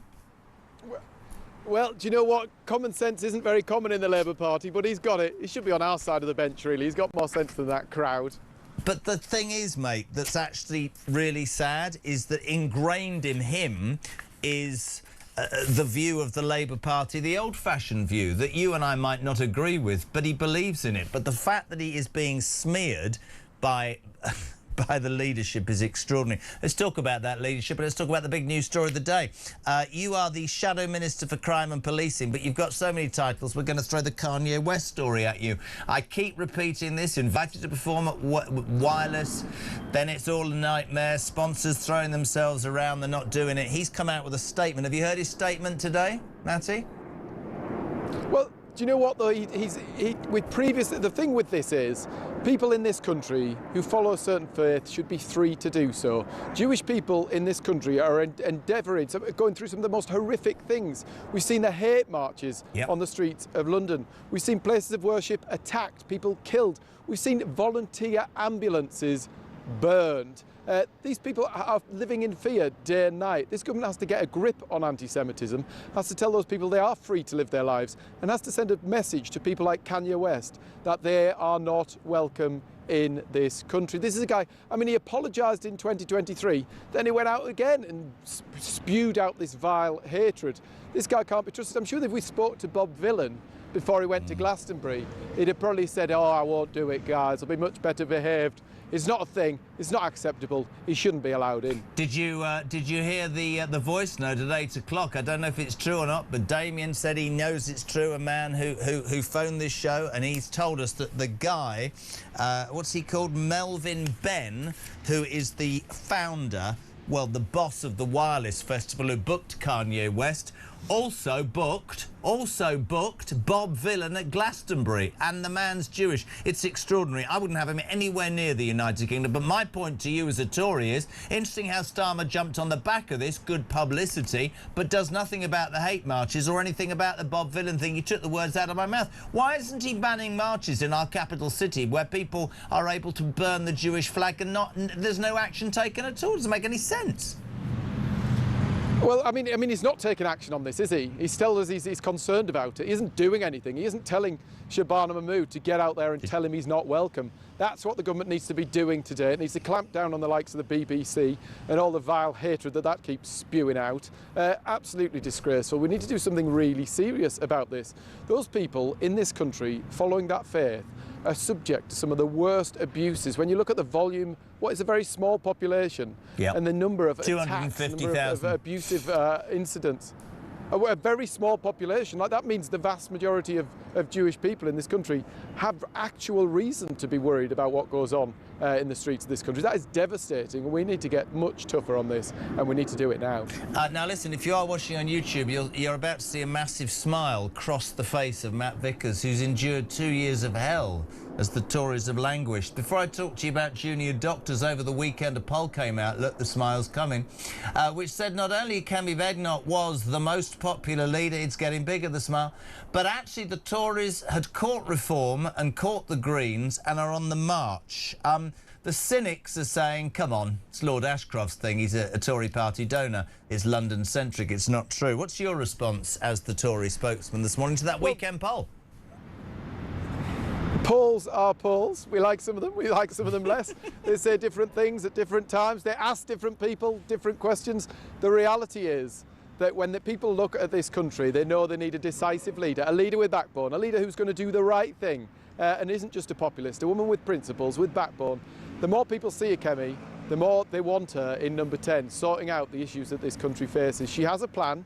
She's considered what she's spending, how she's spending it, what we actually need to do about the challenges that this country faces. The more people I speak to on the streets who hear from her, the more they're excited about the prospect of her coming and dealing with some of the awful challenges that we're facing in this country at the moment. Talking about difficult challenges, I'd love the take of your party, Matty, on this. Junior doctors going on strike this morning. 15th strike in 3 years, £3 billion. Everybody knows. 35%. I mean, geez, nobody gets that. Everybody, I think, is beginning to feel very angry about the junior doctors. We all know the BMA is essentially a left-wing organisation that's doing what it can to overthrow this government. They tried to overthrow the last government. I'm quite strong on this. I believe there's an argument that says that we should tie them to contracts and we should sack them and we shouldn't allow them to strike. And I'm not going to apologise to anybody for this because, again, this latest strike, people will die, people will miss cancer treatments, people will miss operations. It's absolutely disgusting. And try telling, you know, alarm clock Brit that 35% isn't enough. Well, I mean, the reality is we want to see nurses and doctors well paid. You contrast what these resident doctors are getting in rises in contrast to the nurses who are out there doing very, very, very important work. But the reality is, when this government came to office, Wes Streeting told us no more strikes. We're going to dole out 29%. I mean, I don't know when you last had a 29% pay rise, but I don't think people in Stockton West have had one recently. While you're talking, you start throwing that. While you're talking, if you don't go anywhere at all, but while you're talking, for people on YouTube or the radio, we're showing live pictures outside St Thomas's Hospital in London. Here's the thing that I think, and I have to be careful, right? They all look really young, and a lot of them look like they've come into this country to be doctors in the first place. Is that an outrageous thing to say? I don't know. Don't mean it to be. I think when it comes down to the pay, the challenge, the people who are now stood out there across the road while other people are queuing for operations. That's the real consequences of this. It's cost the NHS a fortune. The Labour Party told us they had it all under control. We're going to give them 29%. If you start dishing out dosh to unions, the end result is more unions get on board and want yet more money. The Labour Party, supported by unions the country over, with lots of money, they have a very big interest in this from the union paymasters. If you throw money at unions for going on strike, they go on strike some more. The consequences are there for taxpayers across the country, for people with health issues across the country. Before the last election, we brought in minimum service legislation. It meant before unions went on strike, they had to come up to a certain standard, have a plan in place so that they know no one was being put at risk of harm. We've gone further than that. Not only should they have to have minimum service legislation, they should be banned from striking in the same way that our police officers are, our prison officers are, our armed forces are. When they go on strike, there are real consequences for people. Those waiting lists go up, people lose their lives. It's not acceptable. I completely agree. Paid well, Listen, but they can't hold the country to ransom. I keep saying they look about 11. They could be British-born. They might be doctors that have come over that Boris wave that we know lots of doctors come over. But whatever, whether they've come from abroad or they're British-born, I just feel like they're holding the country to ransom now. I just get the feeling. I look at them smiling and joking and doing their stuff in front of the press, and like you, all I can think about is people with cancer who are not going to be able to get their treatment, or people who are just, you know, in a position where they're going to struggle. Because I'd sack them all. I mean, somebody wrote a message earlier about Ronald Reagan when the air traffic controllers demanded and went on strike in America, and he sacked them all, and everybody thought he was mad. But actually, what he did was, he literally said, "We're not having this anymore. It's not going to happen." What's the final story I'm going to? You've also got to go on. I think you've also got to think about where that money's coming from. People out there who are on the way to work this morning are paying more and more and more in tax. As a result, businesses are going to the wall. Their neighbours are losing their job. 24% more people unemployed because of this ridiculous tax burden. And where's the money going? It's either going on welfare and benefits, or it's going on ridiculous pay rises for unionised organisations who support the Labour Party. It's ridiculous and it's unfair, and it's paid for by British taxpayers. When you go and get your lunch today, will you be buying your sandwich, will you be getting the Tesco's meal deal, or will you be going to Waitrose for your sandwich, Matt? Because of course your party is urging Waitrose to reinstate the worker sacked after daring. This is Walter Smith, the Clapton branch. This story's gone everywhere, of Waitrose. Interesting, Clapton's where that trouble was. He dared to sort of just approach two men who were like nicking tens of pounds worth of luxury eggs. The bag was split, they ran off, and he's got sacked for daring to do the right thing, which just about someone. Are the Tories, I mean, in urging Waitrose to look again, are they abandoning shopping there for lunch? What's happening? Well, well, you know me, Jeremy. I'm not really somebody who goes to Waitrose for lunch anyway. I'm a northerner. I'm a stingy northerner. I'd never be going to Waitrose. But the reality is, this is a loyal employee. You get the subsidised meal in the House of Commons that the taxpayer's paying for, don't you? I'm off up north. I'm probably going to have a Greggs in the constituency for my lunch today. But the reality is, this is a guy who gave 17 years of his life to Waitrose, worked hard, did the right thing, and actually he was sick of seeing thieves coming in, stealing stuff from his place of work, undermining our social values, undermining our town centres, damaging businesses and making the world a worse place.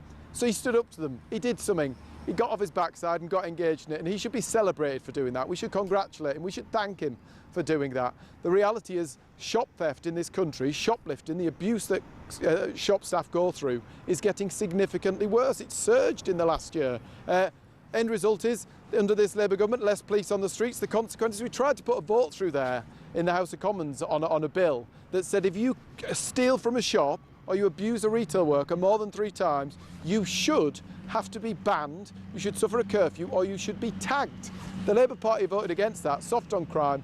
The end result is social breakdown, more of this going on in our high streets, more people's kids, more people's parents going to work in these shops and getting abused and having to tolerate this awful stuff on our high streets. Right, 3 very, very quick questions, as near as damn it, where a politician can say yes or no. Artemis, the space travel, is it worth it or not? I don't really have a yes or a no on this. I'm not as familiar with it as I should be, probably, Jeremy. I'll look at it and I'll come back to you on Tuesday. Proper proper political answer. Second question. Are the Tories suggesting to my listeners a boycott of Waitrose? We are telling people there's probably more. Well, it depends how well heeled you are, but there's probably cheaper places to shop than Waitrose. We're not suggesting a boycott of Waitrose. We are telling people they should email that chief exec. In fact, I think I've got something going on Twitter that they should show. We should put some pressure on Waitrose. They should send them a letter. They should send them an email and tell them to reinstate this chap. Give him his job back. He did the right thing. And finally, how many eggs did you eat over Easter? Do you know what? I was quite, well, it depends if we count mini eggs, actually. I get through a couple of bags of mini eggs in a day. I haven't eaten any actual real eggs, but they're there waiting for me when I get home today. All he does is work. He has got chocolate to be consumed. Yeah, fantastic. Listen, mate, always good. You're back in next week, right? I am, of course. Good man. Thank you very much indeed. We love him. Deputy Chairman of the Conservative Party, Shadow Minister for almost everything. Matt Vickers, thank you very much indeed. 0344 499 1000. It's Talk Breakfast. It's the home of common sense. 25 to 9. Morning, Laura. Morning, Jeremy. Laura in Wiltshire. You've been talking about whether we're going to have bouncers in supermarkets, particularly in big cities. My daughter lives in Brixton, and the new Marks and Spencer's on Brixton High Street, which is a pretty vibrant place at times, has one entrance on the corner in and out, and they have two huge guys who are local standing at the gates handing you baskets. And they very much make their presence known. And I think it makes staff and shoppers feel much more secure. There's no way anyone's getting past either of them. And until we can get the police actually doing something, I think Marks and Spencer's are doing the right thing. And I hope they'll offer this guy who's been fired by the idiots at Waitrose a job at Marks and Spencer's. Anyway, great show.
Current affairs, international news, letting criminals off while sending... Oi! Oi!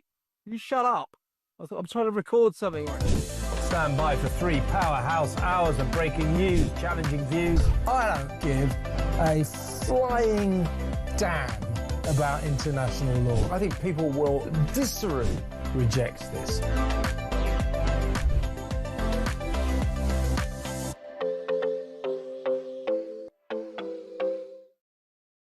Across across the UK. On DAB+, on your smart speaker, on your smart TV, and on your side. This is Talk. Welcome back, Julia Hartley-Brewer back at 10 o'clock this morning. Ian Collins from 1 and Kev O'Sullivan sounded great on Drive Time. That's your line-up, the A-Team, 4 p.m. today. Loads of you texting, 87222. I just suggested, lots of people in this building very pro-space. I've been told on Twitter I'm basically an idiot. I just think lots of money, just think it's boys and toys. I said, who would you send? Ed Miliband, says Ellen. No contest. Think of his mental anguish as the rocket takes off, all that fuel and what it would do. Cyril Hobbs, we love Carl Turner, best MP. Wish he'd go for PM. I agree, completely right. Steve, Jez, space. Yeah, let's go to space. We've just about messed up the world, so let's go and mess up somewhere else. That's brilliant. Nice. Keir Starmer, Sadiq Khan, says Karen. Oh, you surprised me. Richie, good morning, Jez. I would send you to space, but only so you're amongst the stars where... because of your greatness. I'm joking. Of course, I'd send Starmer the utter teapot, says Richie and Grimsby. I was slightly reading that slowly because I thought it was going to be one of those weird ones. Richie, thank you. Who's this? Yes. Gillian Essex, hey-ho. Oh, another planet to ruin. ITV Weather Girl goes on about climatic change, but gets herself so excited about the rockets pumping out thousands of gallons of rocket fuel, which only increase all the likes of the extension of the Amazon. Really? Jesus, says Rob Lane. Why would Kanye West? Why would Jewish people want to talk to people that hate them? So why would they want to meet Kanye West? Only the woke think talking making a difference. Ban Kanye from the United Kingdom. So you have a big news story. Fiona's in Bristol. How about Kanye West donating the proceeds of his concerts to charity? The news you're waking up to is apparently some people in a rocket have gone further than ever before. The junior doctors are on strike and he can't send anybody to hospital. Kanye West should or should not come to the Wireless Festival being an anti-Semite. And the most exciting news of my morning, though, is that Isabel Oakeshott is back. It's 20 minutes to 9. Good morning, Isabel. Good morning, that's cheery. Well, you, of course, are one of the few people who was dedicated yesterday and was on the show despite it being a bank holiday Monday. You're still in Dubai. You're back in Dubai in the United Arab Emirates. Any sort of update? We were hearing something this morning that said that they don't... I'm not sure which country. Sean Bell was saying, I think, one country doesn't want a ceasefire. They want the Iranians to understand that they have to change. Any news from Dubai this morning on that? Yeah, so I can definitely comment on that because that report is based on a diplomatic advisor, comments from a diplomatic advisor to the leadership in the UAE. And essentially, the UAE and other neighbouring countries cannot live with Iran doing this ever again. I say Iran, I mean the existing regime in Iran, which battered and walloped as it's been, is still standing, unfortunately. And you know, from where I sit, this, although Dubai feels very safe, it's certainly a lot quieter. You know, it's obvious that this has hammered Dubai's tourism. It's a problem for the real estate here, and it's been massively destabilising to the whole of the UAE, which has borne the brunt of these outrageous, unprovoked attacks. And so, of course, this country and others will not want any kind of so-called solution that allows Iran, the leadership in Iran, to do this kind of thing ever again. And Iran's mad mullahs cannot be allowed to hold the world hostage in this way again by closing the Straits of Hormuz in the way that they have done. Now, they're allowing a certain number of tankers through, either because they are seen to be allies, if they're Chinese flagged, or because they're quietly paying effectively a ransom, you know, $1 million, $2 million for passage through the strait. So there is some traffic getting through. But if any kind of solution, any kind of ceasefire comes that allows the Iranians to bolster and rebuild and re-entrench by using a kind of toll service through the strait to fill their coffers again, that would be totally unacceptable to Gulf countries. Remember, Saudi has also been hard hit by this whole thing. The problem is, and I said this morning, and a couple of people didn't like it, I've learned to accept a long time ago that Trump is either a genius or slightly unhinged. Last night he said, and I quote, "I'm going to wipe out Iran in one night, but I want a ceasefire." My question is, though, and I completely get where those Arab countries are coming from, I think everybody, certainly Trump and America, thought it was going to be a short-range thing. There would be regime change just from the skies. That's proven to not be. You said at the beginning, they've been bombarded Iran for 5 weeks, and yet, sadly, they're still there. And, of course, you're talking about an ideology as much as infrastructure. And I'm just amazed, Isabel, that some sort of moment wasn't calculated by the Americans about what would happen with the Straits of Hormuz. Has that not surprised you? Has that not surprised the Arab world, to be fair? Well, I think that the whole operation, in a sense, surprised the Arab world. Yeah. Because clearly Trump he couldn't tell Arab allies that he was going to do this because, of course, it would have, speaking in very simple language, it would have leaked, and then the whole surprise factor wouldn't have been there. The idea that the American military didn't war game what would happen in the Straits, I think, is for the birds. Most of the time, fortunately, 99% of the time, our own armed forces and the US armed forces, every armed forces, is contingency planning. Yeah. Wargaming is what they do. They like nothing better than a bit of wargaming. They're generally not actually involved in theatre, in active conflict. They are making these plans. What if this happens and that happens? So it must be the case that they have contingency planned for all of this. Which is why then the other side of the argument is if you underestimate Trump, he seems to always come up with an answer, which is why other people go, there's always a plan. It looks to be complete chaos in these, these press conferences, but trust me, something's going to happen, which is the other side of the coin, right? Well, he was so contradictory yesterday in that press conference. On the one hand saying, I've got a plan, it's a beautiful plan, I just can't see what it is. And it would be a terrible, stupid mistake for me to say, well, on Tuesday I'm going to do this, and on Wednesday I'm going to do this.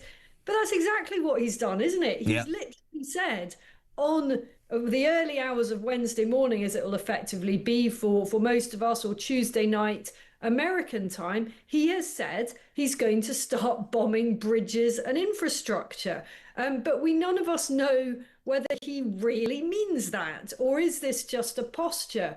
And he veered yesterday from the two great extremes of saying, well, I could wipe out Iran in a matter of hours on the one hand, and I'd really quite like to do that. But on the other hand, I know the American people don't much like what I'm up to here. So, I'm dealing with new people, he said. I'm dealing with a new set of more reasonable people in the Iranian leadership. I thought, well, you're not really, are you? There hasn't been regime change. These people are as mad as they ever were before.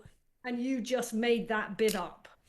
Finally, because I don't like leaving you, but you know what it's like trying to do a breakfast show. The big furore here, I don't want to talk about junior doctors. I think they should be sacked. I'm being completely serious, or banned. Is Kanye West. I don't know if you will know. He was supposed to headline the Wireless Festival. Cue lots of sponsors to say I'm not getting involved. Cue the government to jump on the bandwagon and go, we're not going to allow this.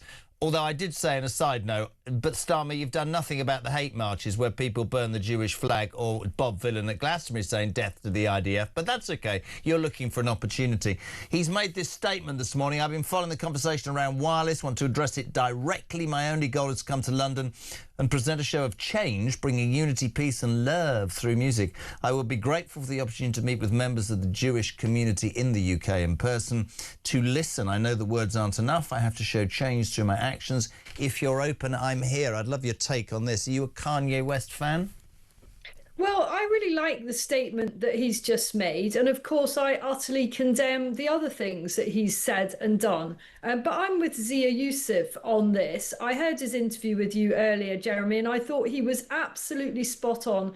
I actually don't care about Kanye West in the grand scheme of things. He is a tiny, tiny little influence on all the national problems we've got. Zia was absolutely right when he said, why all the fuss about this one guy who makes great music and is not probably going to go out? And in fact, I think we can be pretty certain He's not going to mastermind a terror plot in the UK. Unfortunately, week in, week out, we blithely allow hundreds in the warmer weather, hundreds of people to come into our country whose names and origins and motives we have no idea about, some of whom are very, very possibly meaning no good to our country and may well involve themselves in masterminding terror plots. Many of them, by the way, we've got to keep reminding people, countries of origin.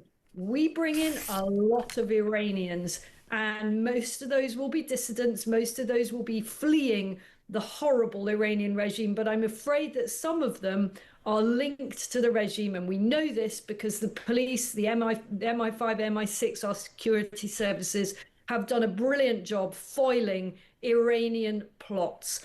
So let's have more fuss about people coming over on small boats and in other ways, and less fuss about musicians. Love having you on. Thank you so much indeed. As ever, the brilliant Isabel Oakeshott. Right, talk breakfast. What is it, 10 to 9, back in 3?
Across the UK, on DAB+, on your smart speaker, on your smart TV, and on your side. This is Talk. Welcome back, 8 minutes to 9. In a minute, Samara Gill. First up, where's he been? Rob in Newcastle. Not a sound yesterday. Bank holiday part-timer. Morning. Listen, people of Great Britain, be happy. If the new line in the sand has been drawn today because Kanye West has made them realise that it's not okay to sing death to Jewish people, can we also use the same strength and abilities to jump forward and stop these marches, these hate marches, where people are shouting in the hundreds of thousands, what seems like mostly every week? If Kanye West is going to be the new line in the sand, some people in this country better take care, because I've seen stuff that makes my stomach turn, and I've had enough of it. So thanks, Kanye, for bringing this to everybody's attention, and thank you to the government for actually waking up and going to do something about it, because this is the law boys have come out with today. So please continue. It's true, isn't it? Rob is on Samara the money. Gill has dragged herself out of her sick bed to be here. Yeah, it's been rough. But I would only drag myself out of bed to see you, Jeremy, because this story is mad. What, the Kanye West story? Yeah, you know I'm friends with Kanye's new wife. Bianca. Really? Yeah, No I wouldn't way. say Well, the one that friends. doesn't wear anything. Yes, the one that doesn't wear anything. We grew up together. No way. But I haven't really had contact with her since she sort of Sorry, disappeared you're into supposed the to be the vortex. roving reporter. Get me Bianca Sensori now, instantly. Naked or No, not with naked. clothes? It's all just No I one want the wants to see interview that. because I think she's an abused woman. I think he's... So everybody goes, oh, you can't say... I mean, I'm sorry, he's an anti-Semite. It was interesting. Carl Turner said earlier, does mental illness make you an anti-Semite? Is that an excuse? I don't know. I don't know. I know lots of mentally ill people very close to me, and they don't say anti-Semitic things when they're going through these disorders. So I think it actually puts down mental health and when people actually struggle. My problem with that as an argument is a bit like the Hugh Edwards thing. Nobody, when they're perpetrating crime or saying disgusting things, says, I'm mentally ill. They troll it out, sadly, nowadays, as an excuse. There's a massive difference in my mind. There is, and this statement that he's just put out is so weak. He's gone, I mean, I know you've read it out, but he goes, you know, I've been following the conversation around wireless and I want to I want to address it directly. My only goal is to come to London and present a show of change, bring unity, peace and love through my music. I mean, you've recorded the Heil Hitler song. Yep. It's done. It's out there. Completely. You know?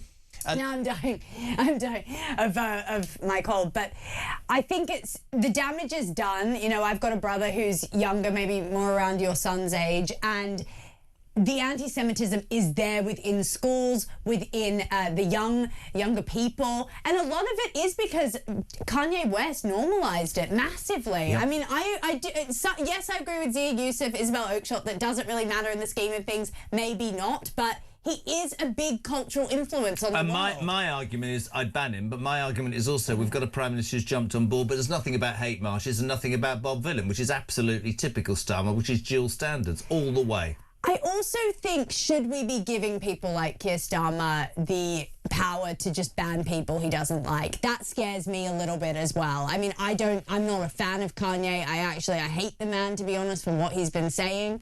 But it's a slippery slope. Does he then say, oh, I don't want this Jewish person to come because of what they've said about endorsing the right to bomb Palestine or something like that? I think it's actually quite dubious when you think about it. But what's not dubious are what Kanye has said and spread about the Jewish community, and the fact that he's allowed to come here, and the fact that thousands upon thousands have bought tickets is concerning. It'll be interesting to see whether it comes or goes. You need to get better, but most of all, what you need to do for me is you need to get what's she called again, you mate?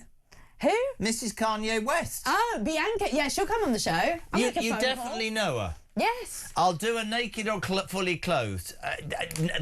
You know what I mean. Anyway, you're amazing. She got out of bed. She's a legend. Thank you very much to Samara Gill. Layla Cunningham, Reform's London mayoral candidate, next.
conflict breaks out anywhere in the world, it has consequences here at home. Talk War is your definitive national security briefing. From the conflict in Ukraine to the tensions in Gaza and the latest escalation with Iran, this is where you'll find comprehensive comment and expert analysis with multiple updates throughout the day. The Talk War podcast from Talk, available on the Talk app or wherever you get your podcasts.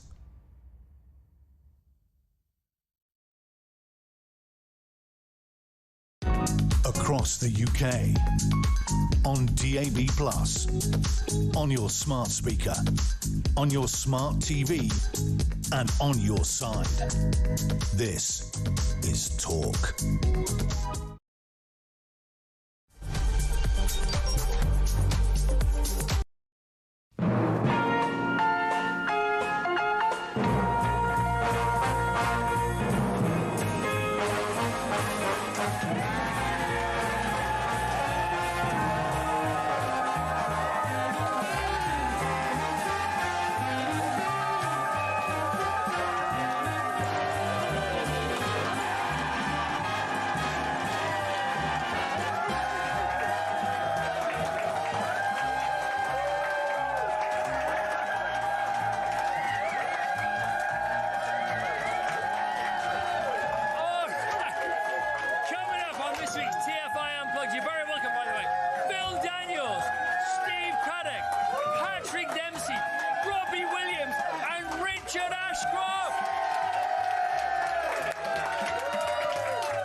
Across the UK, on DAB+, on your smart speaker, on your smart TV, and on your side. This is Talk.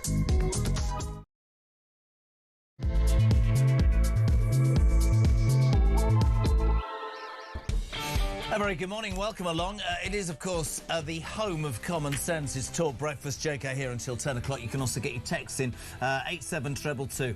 Layla Cunningham in a tick, the London mayoral candidate, here for 45 minutes.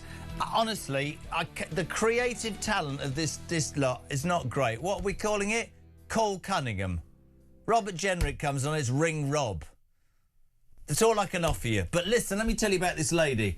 If you love Sadiq Khan, do one. If you want Sadiq Khan out in whatever context, whatever your political persuasion, you should listen to how she puts it. 0344 499 1000 to speak to later. Text your questions, 87222. Your voice notes as well. This is about junior doctors. I've got to get it in. They're starting a new strike today because they've only had 35%. The poor little mites. Morning, Mike. Morning, Jeremy. Mike and Whitney. Wouldn't it be nice if these protesters with their placards, the junior doctors, if they were holding up signs that were saying, we want the NHS to stop DAI, we want the NHS to stop doing sex change operations, we want the NHS to stop wasting money on their procurements, we want the NHS, the government to stop importing millions of people so we're overwhelmed, we want the NHS to scrap net stupid zero, we want the NHS to be more efficient, so they may offer us more money. And also, we don't want our colleagues to be paid twice as much to look after illegal migrants in hotels. That'd be nice, wouldn't it? We'd all support them then. What an utterly ludicrous suggestion. That's far too commonsensical for politicians. Before we go to the phones, a very good morning. Layla Cunningham, how are you? Fine, thank you. How are you? A vision in peach. Well, you know, it's spring and the sun is out, and I thought I'd emulate it. Here's a question for you. If you want to get your question in to Layla right now, 0344 499 1000, text to 8. She'll answer anything 87222. Before we talk about today's news, when you think the sun is out, there's a spring in your step and your hat is at a jaunty angle, what do I think? There'll be more migrants coming on boats. Oh yeah. I mean, it's not like the bad weather stopped them. No. But it does, it's a nicer trip if it's sunny. Layla, very quickly, whilst we line up some calls for you, junior doctors starting their strike this morning. 3 billion they've cost over 15 years, 3 strikes. Many people contacting the show today saying, sack them. Make it illegal for them to do this. This is costing people lives and treatment, cancer treatment, operations, all sorts of stuff. I think your previous caller hit the nail on the head. You know, I know that the NHS has a huge managerial class. I'm sure they have a DEI programme, a sustainability programme, the CPS did. Take all that away, and then, you know, Jeremy, we heard last month that the government paid them $3 million to get, you know, to whittle down, falsely whittle down their waiting list. That could have paid junior doctors. But I agree that the junior doctors have had the biggest pay increase. And this doesn't look great at all. No, and listen, they know. So you know that they had a minimum service requirement. Yes. And the Labour removed it. And of course that gives them so much more leverage. You know, they know that a strike without any minimum service requirements is going to have a lot more pressure, a lot more consequences, and they're going to have a lot more leverage. And that's the Labour did that. And that, what does that tell you? Labour care more about their unions than they do about patients. It's a really interesting one. Wireless Festival, Kanye West, his statement this morning. The Kanye West, the festival guy says we should forgive him. He says he wants to come to the United Kingdom to meet members of the Jewish community in person. I know words aren't enough. I have to show change through my actions. If you're open, I'm here. Whatever my thoughts on any of that, I love the fact this is hijacked by Starmer Mahmood, who've done nothing about the hate marches in London where people set fire to Jewish flags, for Christ's sake, or Bob Villain. That's what I mean. It is so inconsistent. You know, the system has to be consistent and clear, not reactive. They're just reacting because he's a high-profile figure, yet they allowed 2 weeks ago people marching for the IRGC with signs of Ayatollah Khomeini, someone we're at war with, a country, to march in praising them. You know, I mean, why don't they deal with what's going on at home? Listen, I know he's not my cup of tea. I wouldn't buy a ticket, although I've been to Wireless with my kids. It was pretty hellish for me at my age. But at your age, there's me. I went to a One Direction concert in New York because I got invited. I had to leave after 11 minutes because of the screams. Oh no, have you ever heard of? I'd never heard of a mosh pit. What? I found myself. I was with my kids at this Wireless 2 years ago. How old are the kids first? I mean, they're teenagers, you know, 15. Okay. But I found there's this mosh pit where everyone just jumps on each other. Oh. And I'm like, my children. I'd be terrified if somebody jumped on me. I was get terrified. claustrophobic. But you know what was interesting is at the Wireless concerts, my son was he was about 15, 16, and he accidentally dropped some water on someone. And that guy went up to him, pushed him, and said, "You dropped water on me," and was about to fight him. And you knocked him out. Well, I was like, hello, don't talk to my son like that. And I stood in between him, and obviously he's not going to hit a mum, so he backed down. But I thought, how quickly things can escalate. Yeah. You know, people are so intolerant now. Should he be banned? No, we cannot start banning people for speech. The government cannot ban people from the country. Where does it stop? Who makes the decision what speech is unacceptable? You can condemn what he said. Also, he's bipolar. He's admitted that he says horrific, toxic maybe you and I would disagree. I'm not altogether sure if you write a song called Heil Hitler that you can blame. Did he write a song? Yeah. I mean, and there's Nazi memorabilia on his website. The problem really? I've got, there is. So I don't think he should be allowed here because I think we've got an underlying problem in this country which is not getting any better. My reason for targeting Starmer is I like the sentiment, but yet again I think that's focus grouped. And if you go for Kanye West because it doesn't look right and other people are jumping up and down, ban those marches. Ban Bob Villain. Get the police, you know, the Starmer militia that were out on the streets after the Southport riots. Quite right? 100%. But we haven't seen them again because apparently everybody was far right. Deal with Bob Villain. Deal with those people. Right, let's get straight to the phone lines. We're going to go to Nick in London. Nick, good morning. You're through to Layla Cunningham. How are you? I am very well. How are you? Hi, Nick. Hello, Layla. Pleasure talking to you. Pleasure. Why can't the government say the people coming across in boats are carrying guns, and therefore the Royal Navy and the Royal Marines would sort them out? If they were coming across the channel with uniforms and guns, the Navy would stop it in a heartbeat. So why can't the governing classes treat it as such? Yeah, I mean, I think the Navy should step in, but they haven't. We've been very weak. And today you hear, Nick, that they're going to have some kind of facial recognition over the channel to recognise all the gangs who are pushing the boats in. You know who else recognised the gangs that are pushing the boats in? The people who actually arrive on boats. We never question them. Why isn't granting them asylum conditional on them giving us information on the boat smugglers? They're the best source of intelligence. They can lead us right to them. It should be you lead us to the boat smugglers, or else you will not be allowed to even enter this country. No, we just give them full immunity and say you don't need to give us any intel. I'd go further than the both of you, probably. I agree about the Navy. I don't understand why we're allowing them to set one foot on... Well, 100%. I mean, that's another thing. I've talked about conditioning that liner in the Channel and putting the Navy in and picking them up and putting them on that to be processed by a crack team I train within 6 months if you've got a justifiable reason you're in. If not, you're going to a detention centre. You are not coming to a place that will wipe your backside the minute you're here, and wipe to your the history. detriment of the rest of the people. And wipe your history away. And what people don't realise, by the way, is that when these illegal migrants, I will call them, I'm not going to call them asylum seekers, they arrive on our shores and as the moment they land, they just say the word asylum, and then immediately they're asylum seekers, right? And for London, this is significant because once their claim is granted, which is very high percentage, they're deemed refugees. And just so everyone knows, in London, refugees go to the top of the housing list, and we have 15 London boroughs that have declared themselves sanctuary boroughs for refugees. So all those housing going up, you know, we've got people on the Channel waiting to take them before British people, and that is a disgrace. We have been let down by Londoners, and that's why you've seen the demographic change that you have. And only Reform is saying that that's not going to happen. But, you know, of course, they're not going to get rid of the ECHR. So as soon as they come... Nick, thank you. Here's a great question from Anne. Would you offer asylum to a small boat migrant? Can't even speak. Would you offer asylum, Layla, to a small boat migrant if he gave information on the smugglers? It's a really good question. It's interesting. You know, I mean, listen, if it stops the smugglers, it's not my decision. But it should definitely be. You know, something that you offer them. You know, what we definitely shouldn't do is come on, don't give us any information. And then you're allowed. They're the only ones that can recognise them. They know where they operate from. They're the ones who know how to make a deal. They probably know what phone number, what website. Why are we allowing thousands of men in without getting one bit of information in? I couldn't agree more. I don't understand the concept behind you can come here and have your backside wiped despite the fact that you're probably not good news. We're not going to vet you. We're not going to do anything. We're going to give you everything to the detriment of the people that live in this country. Let's go to Shrewsbury. Can we get Mark lined up as well? Let's go to Shrewsbury. Paul, good morning. You're through to Layla Cunningham. Good morning, Jeremy. Good morning, Lana.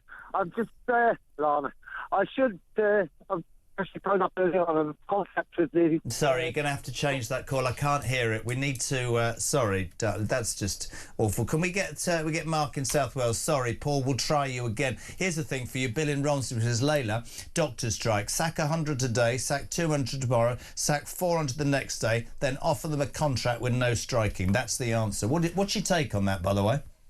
I think that would be a big problem if we sack our doctors. But I do think, you? Yeah, I think we need minimum service requirements again. We mustn't forget that Labour's the one that removed that, which is going to... Why don't we pay for their Why don't we pay for their training and make them stay for 10 years so that they don't go to the private sector? A contract. You can't go to the private sector, I think. I think until you've done a certain amount of years in the NHS. I think there is rules against that. But we are bleeding doctors to Australia.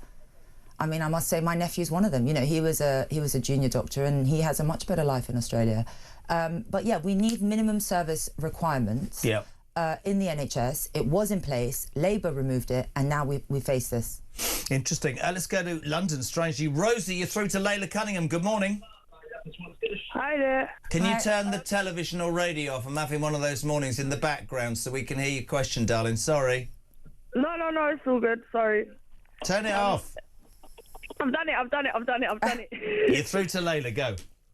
Hi there, Layla. Hi, Rosie. Listen, I was born and bred in London, and so was my family, and it's sad to see the way that it's gone. There's protests like every other week, and I just don't feel safe anymore. Will you stop these protests that keep happening and make the city safer? Yeah, listen, safety is the #1 priority. Without safety, when law and order, there's no point in anything. Where do you live, Rosie? Me, so I live in Kensington and Chelsea, and I've lived here my whole life. And to be honest, the way that this borough's gone, I don't feel like Kensington and Chelsea is a posh borough anymore, because to be honest with you, it's an absolute crap hole. No, I know. I mean, I'm born and raised in London, not far down towards Kilburn, but, you know, down Ladbroke Grove. But, yeah, I mean, there's been shootings there. And listen, Rosie, do you see any police on the streets? I don't. No, listen, I know a community support officer, and even he doesn't like the way that the police have gone. They're not a force anymore. No. Rosie, what's your biggest fear, darling? So just to be clear, Rosie. Sorry, what's your biggest fear? Sorry, my biggest fear is being attacked because I'm white. That is my biggest fear, and I'm in my own country, and that's my biggest fear, is that I'm going to be attacked because I'm white. If I walk down the road in my England sliders, I'm scared that I'm going to get attacked. When I go to the St. George's Day parade on the 23rd of April, my fear is that if I'm walking down the road with my England flag on my back, that I'm going to be attacked. But all of these people that are out protesting and everything, they get to fly their flag with ease, like it's nothing. But just because I'm white and I have an England flag on, that's my biggest concern, is that I will be attacked because of who I am. Layla? And listen, Rosie, I sometimes feel your fear as well. If I'm wearing a cap with an England flag, I get strange looks, and that's completely unacceptable. The problem is that London's been divided amongst ethnic and religious lines, and it's been like Labour's fiefdom here, Greens fiefdom here, and every ethnic and religious bloc has been kind of, auctioned off to certain promises or not, and tolerated. How do you undo her fears and Londoners' fears? Well, number one, you'll have visible policing on the streets, which you don't have. Police stations are going to be reopened. You're going to have pop-up police stations on the high street. In a city of 9 million, we only have 2 24-hour counters. And you know what, Rosie? You're going to feel so proud because there's going to be a British flag everywhere. I am going to have British flags on the lampposts everywhere because we are going to be proud to be the capital of the United Kingdom. And anyone who doesn't like that, frankly, can get out of London. Rosie, thank you so much. It's sent to South Wales. Loads of you. You can text your question to Layla Cunningham, 87222. You can ring 0344 499 1000. Mark's in South Wales. Mark, good morning. You're through to Layla Cunningham. Hiya. Hello? Hello. Hello. It concerns the general election voting in the next few years. Mm-hmm. Now, I can't vote because I don't have a photo ID. Okay. Now, I understand from the Electoral Reform Society that I can vote in every other election, but I can't vote in the general. And I wonder if you'd pass it on to the people that are in the know.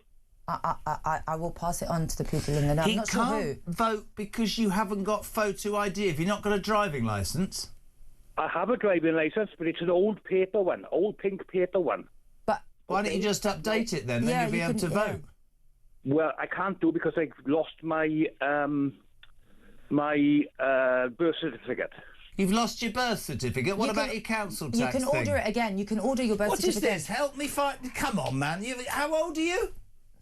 63. Right, well, get a grip. Come on, I'm 61 and I'm more of a grip. You can pay your council tax, you can reorder a birth certificate. Layla Cunningham's a very busy woman. The next thing you want is for her to make you lunch. Come on, get a grip, man. Come on, you can... What? OK, I'm just thinking about all the older folks that are not going to be able to vote. But... That's a good point. Yeah, I mean, listen, those are the rules, and I think ID at the polling station is not a bad thing.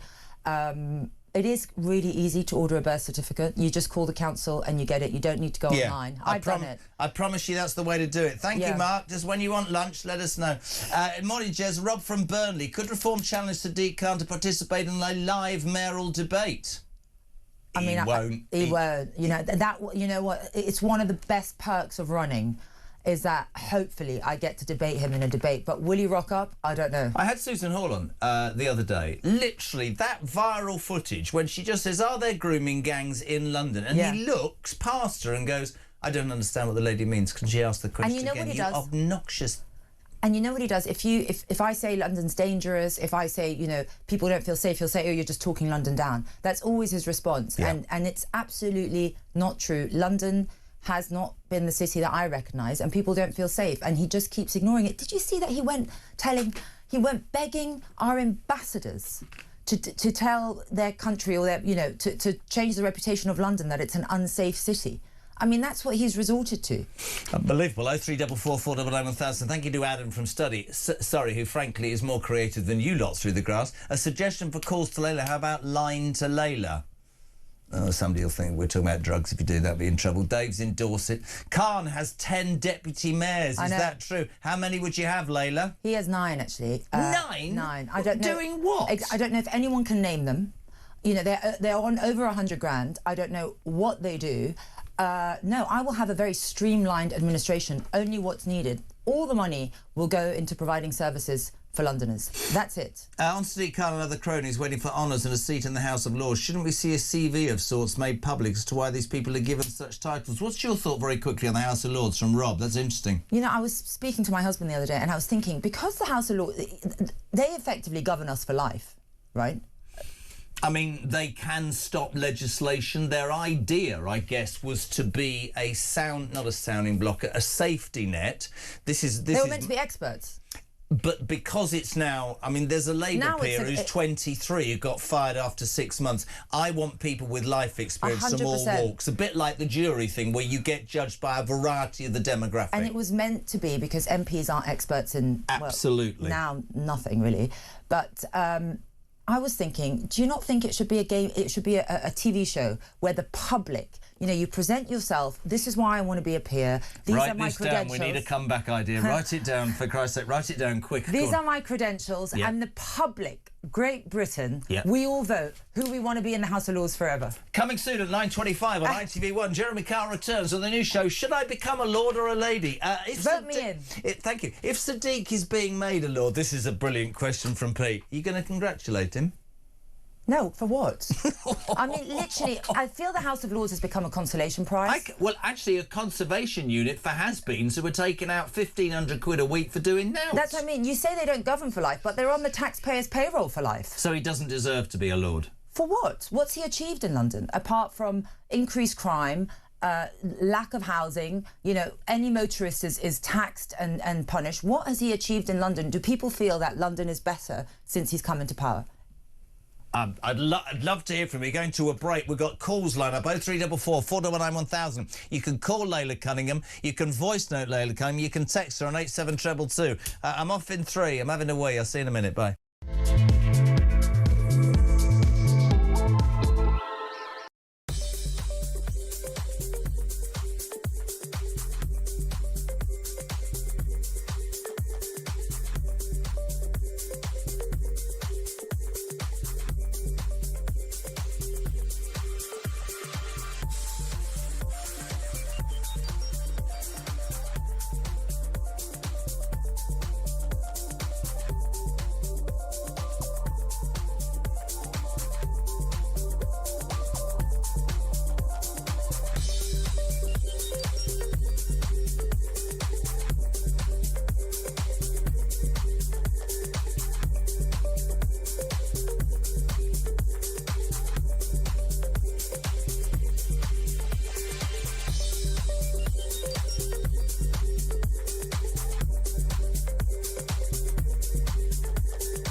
Some breaking news this morning revealed that under the Terrorist Act, 242 people were arrested in the year to June of this year. That's something you can indulge in as to all the people who aren't going to prison because, well, there's no prison spaces. So this is a Talk exclusive we've been looking at. I said, you take these cuffs off me and speak to me like a human being rather than a common criminal. You're just left wondering, do these people who lead us actually hate Britain? Yeah. Do they not love our country and everything that we've stood for? Across the UK, on DAB+, on your smart speaker, on your smart TV, and on your side. This is Talk. Welcome back. So, live with Layla, let loose with Layla, or call Cunningham? Layla listens. Layla listens. You see? She's even had to come up with it herself. That's how uncreative you lot are. 03444 499 1000. Question for Layla. This is Kian. I hope I've said that right, in Cornwall. You already have the vote from people like myself that support reform. How do you convince the left-leaning voters to vote for you? You are amazing, by the way. Really good point in London. How'd you do that? So, listen, I've been stopped by all kinds of people because I don't think it's about left or right anymore. I really don't. I think people just want change, and they want someone that they believe can affect change, and the number one change they want is safe streets. It really doesn't matter if you vote Labour or Conservative or left or right or Green. You really just want safe streets. And I think it transcends, you know, and I think, Jeremy, I think we've got to stop doing left or right, because I think fundamentally people, wherever you lean, want the same thing. They want a bit more money in their pocket. Absolutely agree. Public services that deliver, decent healthcare, the chance to own a home, and safe streets and safe borders. And that's it. But that's what we were brought up on. That now sounds to be like the most outrageous thing. Very quickly, let's go to the phone. Let's go to Liverpool. Carl, you're through to Layla Cunningham. Good morning. Good morning, Jeremy. Good morning, Layla. Good morning. Yeah, my question is, you've just been speaking about it before, actually, Susan Hall and Sadiq Khan, when she was asking about the grooming gangs in London. If it turns out that he has known and there is parts that he's played in that, would he be able to go to prison for that? Is there a way? Because he's destroyed London, and if he's in the know and that he does know about the grooming gangs and whatever else, and if he's not done anything about it, can he be put in prison? Well, I would hope so, because let's just face it. So the BBC wrote an article saying grooming gangs did exist. I've read victims' reports saying that victims were driven from the Midlands, from Oxford to London, and there were hundreds of men. You know, they were bundled up in a car because the guy in the Midlands owed someone here, and they were gang raped throughout the night in a house in London. It does exist in London. And it's a blemish, but the problem is, where is the accountability? You know, you've got this so-called inquiry that's headed by a Labour peer who was actually the Child Commissioner, Anne Longfield, when grooming gangs were happening, and omitted to include the ethnicity or religion of the perpetrators. And now she's head of the inquiry. Why is it not a judge? So I would love to see some accountability, but you and I know, and Jeremy knows, is there ever accountability? Does anyone ever lose even a job, let alone go to prison? You know what, Carl? Layla would know this of me. I've done this a long time. I thought the post office scandal was a disgrace. I think this lack. I mean, OK, there is an inquiry now, but it doesn't have judicial process. It doesn't have. It's not a judge. Everybody that you talk to worries, OK, that there will be somewhat of a whitewash. But the fact in my mind that this has gone on as long as it's done, and we're talking about local politicians, NHS, we're not just talking about Keir Starmer, we're talking about all of them, is an absolute stain on a society. Obviously, I have to say there's no suggestion Sadiq Khan does know about the rape gangs before now. We can't say that, but what we can say is, why not answer the bloody question by Susan Hall when she asked it? Why not say no or yes or whatever? He kind of did say no, but under public he said no, those kind of grooming gangs as you describe it don't exist, but we now know they do. In fact, Sir Mark Rowley said they're reviewing 9,000 cases. But what's really disturbing is this inquiry's terms of reference has said that they will not investigate every town that has been affected. So does that include London?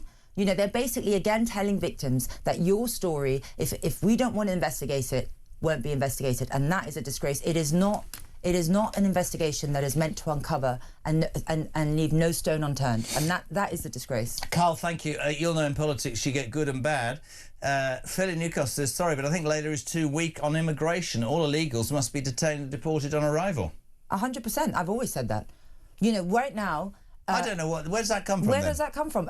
Illegal migrants should be detained and deported the moment they land. We have a Borders Act that makes that illegal, but right now only 1% are prosecuted because of the ECHR and the Refugees Convention. Once they say the word asylum, it's a neutralised crime. Absolutely. The minute they say that word? The minute they say that, it neutralises the effect of coming here illegally, and they become asylum and they get all the benefits that come with it. That's why only reform saying we will remove the ECHR, we will remove the Refugee Convention, because, like this gentleman says, of course, entering our country is illegal and should be treated as a crime. Two really good questions. One national, one local. I'll give you the local one. If Layla becomes Mayor of London, would she try look at opening? This is genius. I lived in Barnes.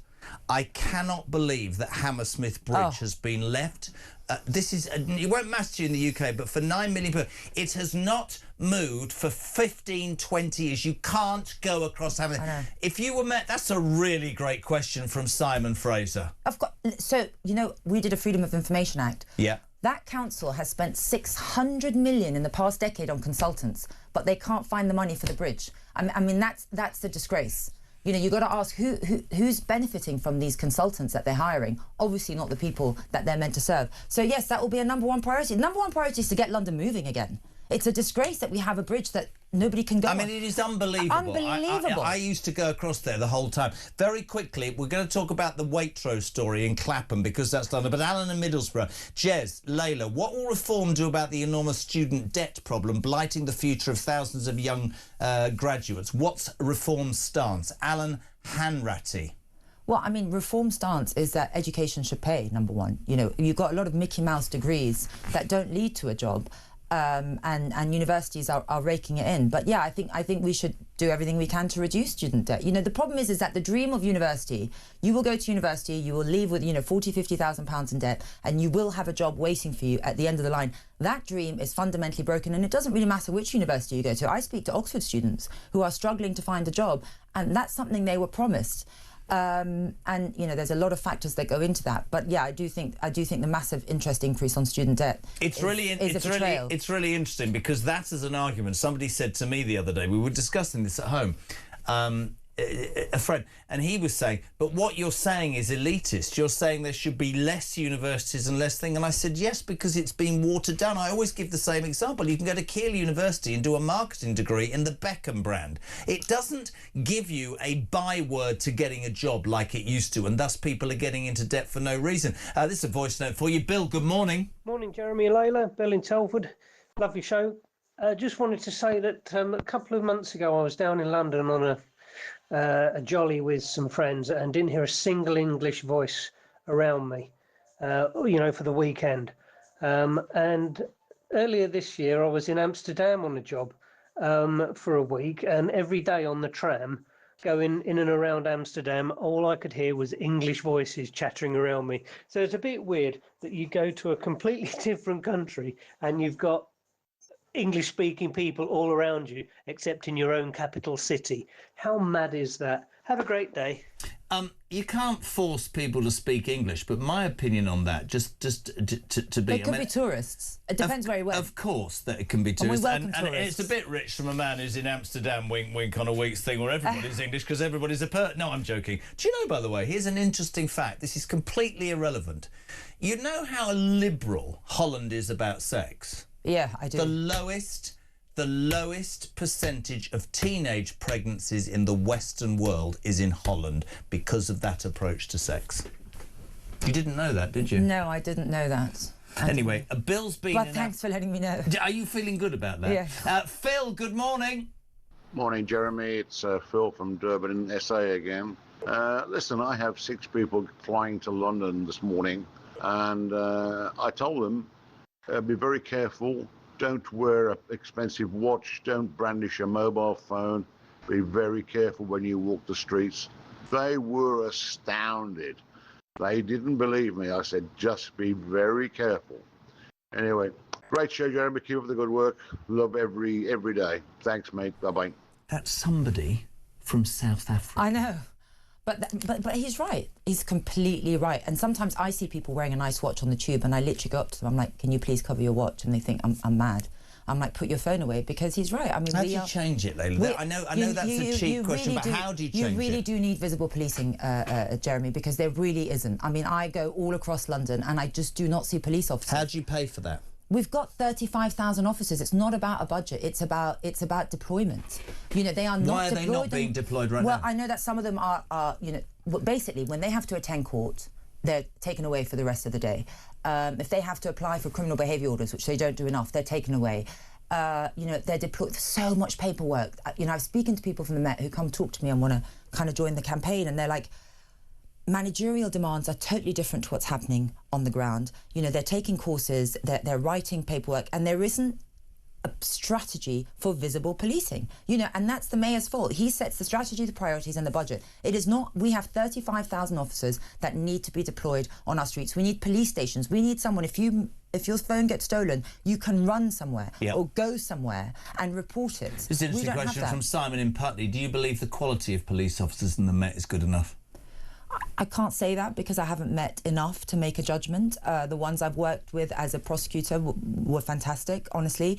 They are heavily under-resourced. They don't feel they have the backing of leadership. You know, they feel they're thrown under the bus. If ever they're accused of excessive force or racism, they feel that, you know, they're not defended. Yeah. And I think that does present a recruitment problem because people, you know, it doesn't have that pride. It doesn't have that kind of feeling when you go into the force that it used to when we were young. So I do think there is a level at the top that is not backing our officers. But the ones I've worked with are great. Obviously, you have horrific bad apples. Of course, you have that in everything. And I was one of the few prosecutors to attend a police dojo where I fought with them, where they simulate difficult situations. And honestly, I think they're great. They just need someone to support them. Lots to talk about. I want to talk about Clapham very quickly. There was lots of trouble with youths. We saw all of that. Again, our government and the London Mayor refused to accept it. In fact, he came out and said it was the safest. But I want to talk about that Waitrose worker, because it turns out that the Waitrose from which this young man, 54, he is young, was fired from was Clapham. Now, Walter Smith was fired 2 days after he stopped a shoplifter taking expensive Easter eggs and trying to get the bag off him. And Waitrose said something along the lines of, "We don't do that. It's utterly wrong." We've got to a point, it seems to many people in this country, that shoplifters got the upper hand. You know, people that propagate crime are getting away with it. Victims, nobody seems to care. How are you going to change the fact? And all these people that go, well, they're big supermarkets that have increased prices. What about the corner shop? You worked all your life to set up your little business and there's not a policeman or woman anywhere to be bloody seen. And that goes back to... It's disgusting. Sure. It's absolutely disgusting. And I actually went to that Clapham M&S the day after. Did you? The day that Sadiq Khan said there's going to be an enhanced police presence, not one officer in sight. Not one. And I spoke to the leader of the Residents Association there, and he said we just want support from Sadiq Khan. Nobody's come. Nobody from the Met has come to talk to the community. There was not one officer there. In fact, I had to double check that I'm at the right M&S. I actually went in and said, "Is this the right one?" But it's Waitrose. No, sorry, is this the shoplifter that was... This is the mob. Sorry, this I'm is talking the about mob. the mob. Sorry, yes, sorry, the I'm mob. talking about the mob. I Yeah. actually had to check that I'm at the right one, because I'm like, where's the enhanced police presence? How would you have dealt with those 300 Jews? I would have arrested all of them. Water cannon? You know, you could... No, but you could... there was only there were two arrests. Yeah. You know what people told me there, Jeremy? I spoke to passers-by. They said that elderly people were knocked down. People were pressed against the windows because they couldn't leave. They all need to be arrested. There needs to be accountability. But I'll just say this. I've prosecuted these theft cases, and what happens in court is that they go, oh my God, you know, he's got a drug problem, he's got an alcohol problem. It's very defendant focused. They don't focus on the actual crime. So they're like, you know what? We'll give him a drug rehabilitation order. He only stole a certain amount. He may have pushed a security guard. And at one point I stood up and I said, that security guard puts his risk on the life every single day, and he doesn't get a look in when it comes to sentencing. And that's what we have. We have to focus on the victim and the crime itself, not on the defendant in court. And there are very good tools called criminal behaviour orders, which can ban someone from a high street, from a shop, should they commit these crimes. And they're not used enough. You know why they're not used enough? Because the Met doesn't have the resources to apply to them. I would respectfully suggest, and this will go down like a lead balloon, right? But I used to be scared of the police, right? And I don't understand. Mark's looking at me, he knows exactly what I mean. If you thought the police were going to grab your collar and drag you back to your mam, you were right in it, weren't you? And that's why but that doesn't happen now. They're allowed to stand there enough. I bet you weren't thinking you were getting this question. Nobody, this is brilliant from Dave. Layla, if I voted for you, what in the name of God would you do about the 20-mile-per-hour speed limit and the LTNs? Oh, I get that all the time. Number one, LTNs, I think, are council implemented, completely against any residents' wishes. In fact, Croydon Council was found of implementing Explain to people what an LTN is. Low traffic neighbourhoods. I mean, God knows what that means. Basically, they just they just divert traffic to side streets, which creates high traffic neighbourhoods on the other side of the street. So under Layla Cunningham, the traffic speed in London would rise to 30 miles an hour? It depends where. So on the Bayswater Road, it should not be 20 miles per hour. What about on the embankment when I'm trying to get from Parliament Square to this place in the morning 100%. and I go at 20 miles an hour? Honestly, I could walk quicker. And I've prosecuted those as well, and it is a cash cow. I've had men cry in court because they've gone at 23 miles per hour 3 or 4 times, and now they're banned from driving for 12 months. That's their livelihood, their family. It is a racket, and that's got to stop. We've got to stop punishing motorists. Just back to Croydon, by the way, they fleeced their residents for millions of pounds with 6 illegal LTNs. You know, basically, motorists are paying for council's failures, and so yeah, LTNs are going to go because nobody wants them. This is quite interesting. Joanna from Salisbury. Hi, Jez. My granddaughter 17 just wandered in and said, "Who's that?" Right, about you, not being rude. And then, but some of the things my other granddaughter has come home with rewritten history or left-wing pushed from the teacher is absolutely outrageous. The education system needs looking at. 2 questions, right? Dave says, are you excited? See, I just want to, before I tell you about this, I am not, and I'm getting slaughtered. Artemis, the rocket. Is Layla excited about the rocket going round the moon? I am, actually. I think, and you know what, it shows, I mean, why... Don't you think we could spend the money on other stuff? And then she's going to come in, Julie, quite rightly, and say to me, Jez, you don't know what you're talking about. This is about looking for life in 200 years' time. I just think we've got enough going. It's like the net zero thing. I actually don't think it's looking for life. In fact, I was listening to a podcast about, like, these tech billionaires, and they were saying that, you know, that the moon's got, like, essential resources that we're going to start using. It's about going beyond our frontier. It's about innovation. It's about humanity. I think it's great, and it's so sad that we don't have a space program, despite having Oxford and Cambridge and Imperial and all these. Did you watch Star universities. Trek? No. Do you know why Dr. Spock had 3 ears? He had the left ear, the right ear, and the final frontier. I'm so sorry, that was terrible. Right, also just very, very quickly, lots of people asking. Obviously, we have the situation in Iran. Nigel Farage seems to have hardened his stance towards Donald Trump. There was a poll, wasn't there, where I think 70% of this country said he did right, Starmer, strangely, not going into the war. Waiting around for the bases was wrong. Do you think we're being strong enough? If there was a reform government, would they be closer to America, do you think? Or do you think that the position taken right now is the correct one? Listen, whoever's governing the US, they are our closest allies. You know, they've always defended us, and there's no benefit in alienating them, whoever's in power. So you can't just see the USA as a Trump thing. But it's the people USA. that would argue and go alienating or kowtowing, and I'm not sticking up for Keir Starmer. Being an ally means telling your friends, you can go alone, we're not going to do this. And Nigel never said to go, you know, boots on the ground or anything. No. And I don't know how this war is going to end, but I think in the end, Starmer did give him our bases, and that delay just caused a fracture in our relationship, which was unnecessary. Final question for a lady who wants to be the Mayor of London. It's going to be 24 degrees in your city this Wednesday. Love it. Which is great. For me, that implies there'll be more yobs on the streets, and on the coast there'll be more people arriving on boats. What is more this? Teenagers drinking in the parks. Are you banning that?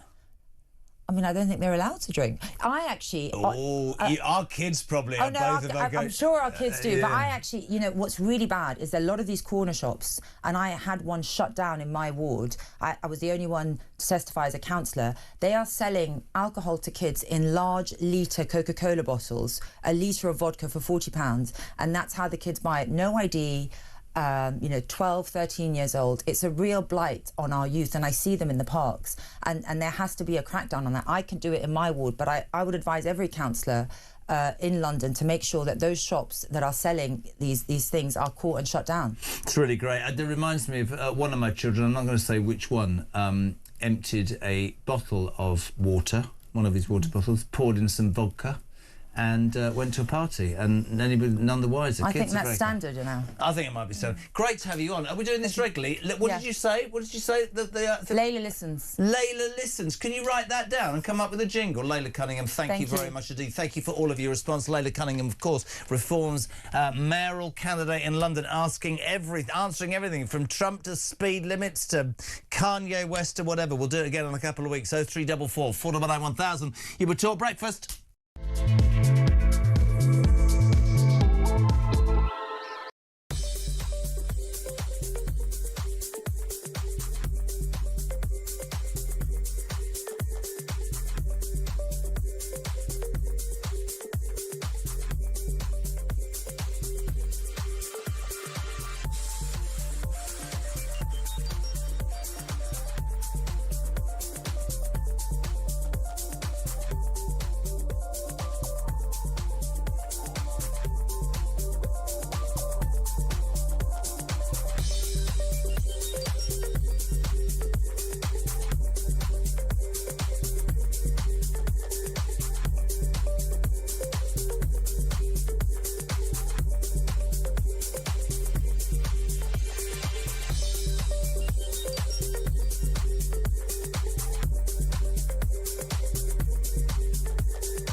Across the UK, on DAB+, on your smart speaker, on your smart TV, and on your side.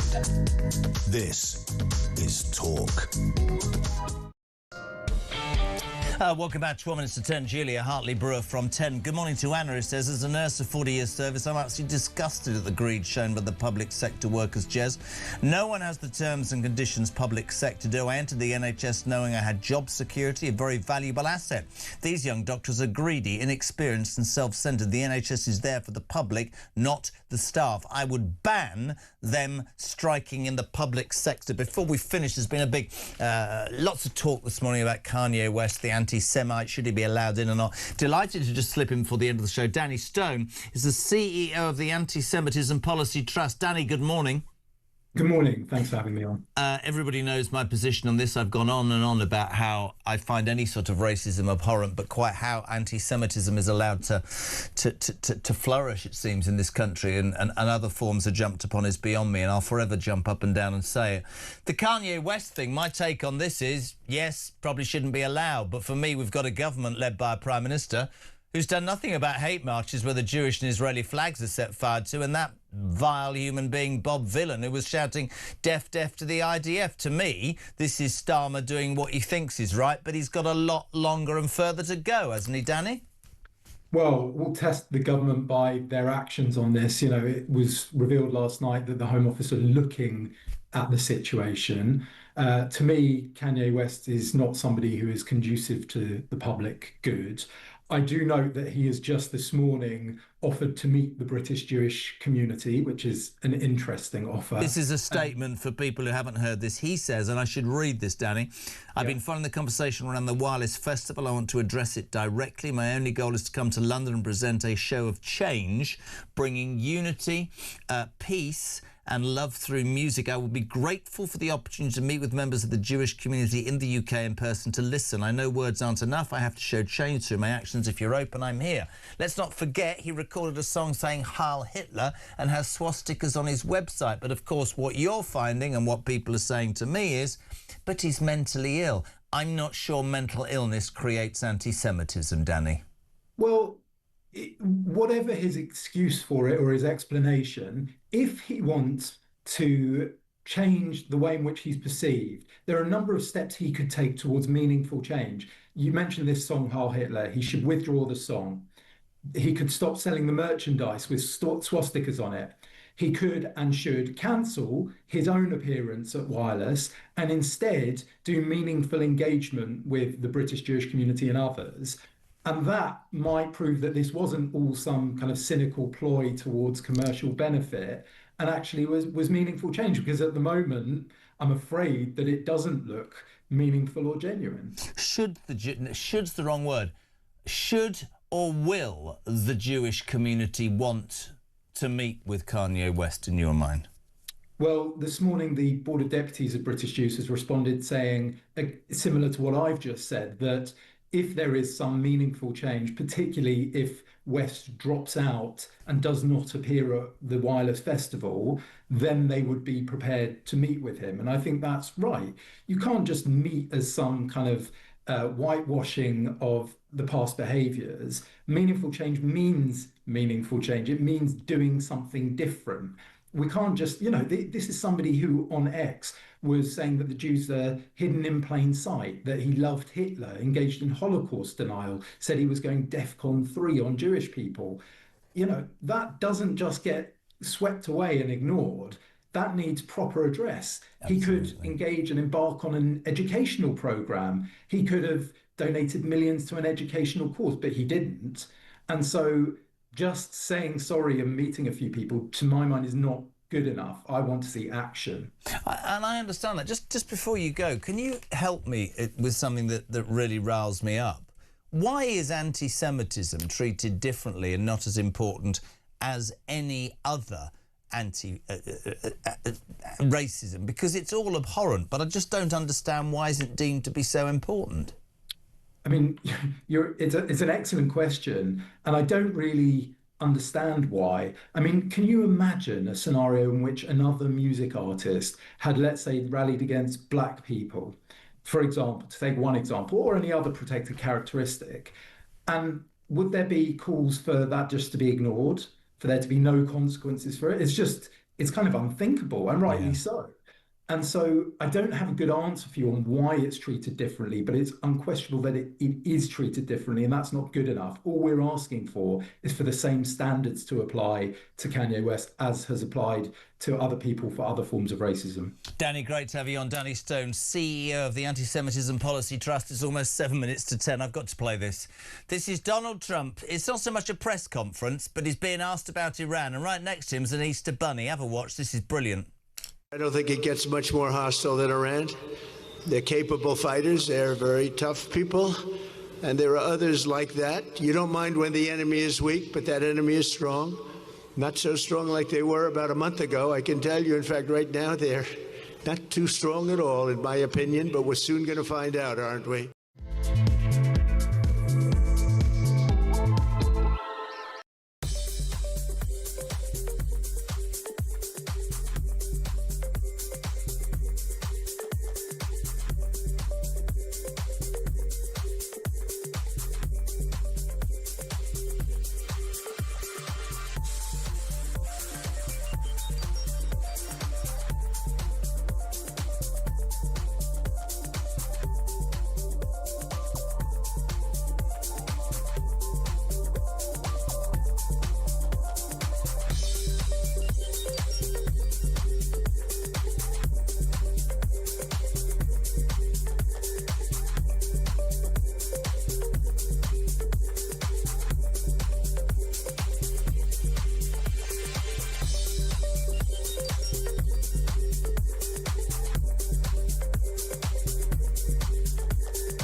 The world is on fire. Russia, Iran, China, conflicts brewing in all of their different regions. They're not waiting.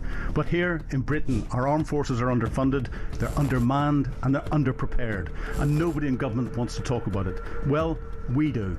I'm Philip Ingram, and I spent my career in the world of intelligence, military planning, strategic planning, and unfortunately, conflict. This is Talk War, and this is where we analyse the conflicts shaping our world.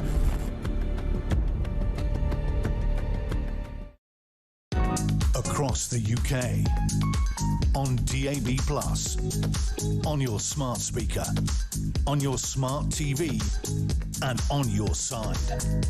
This is Talk.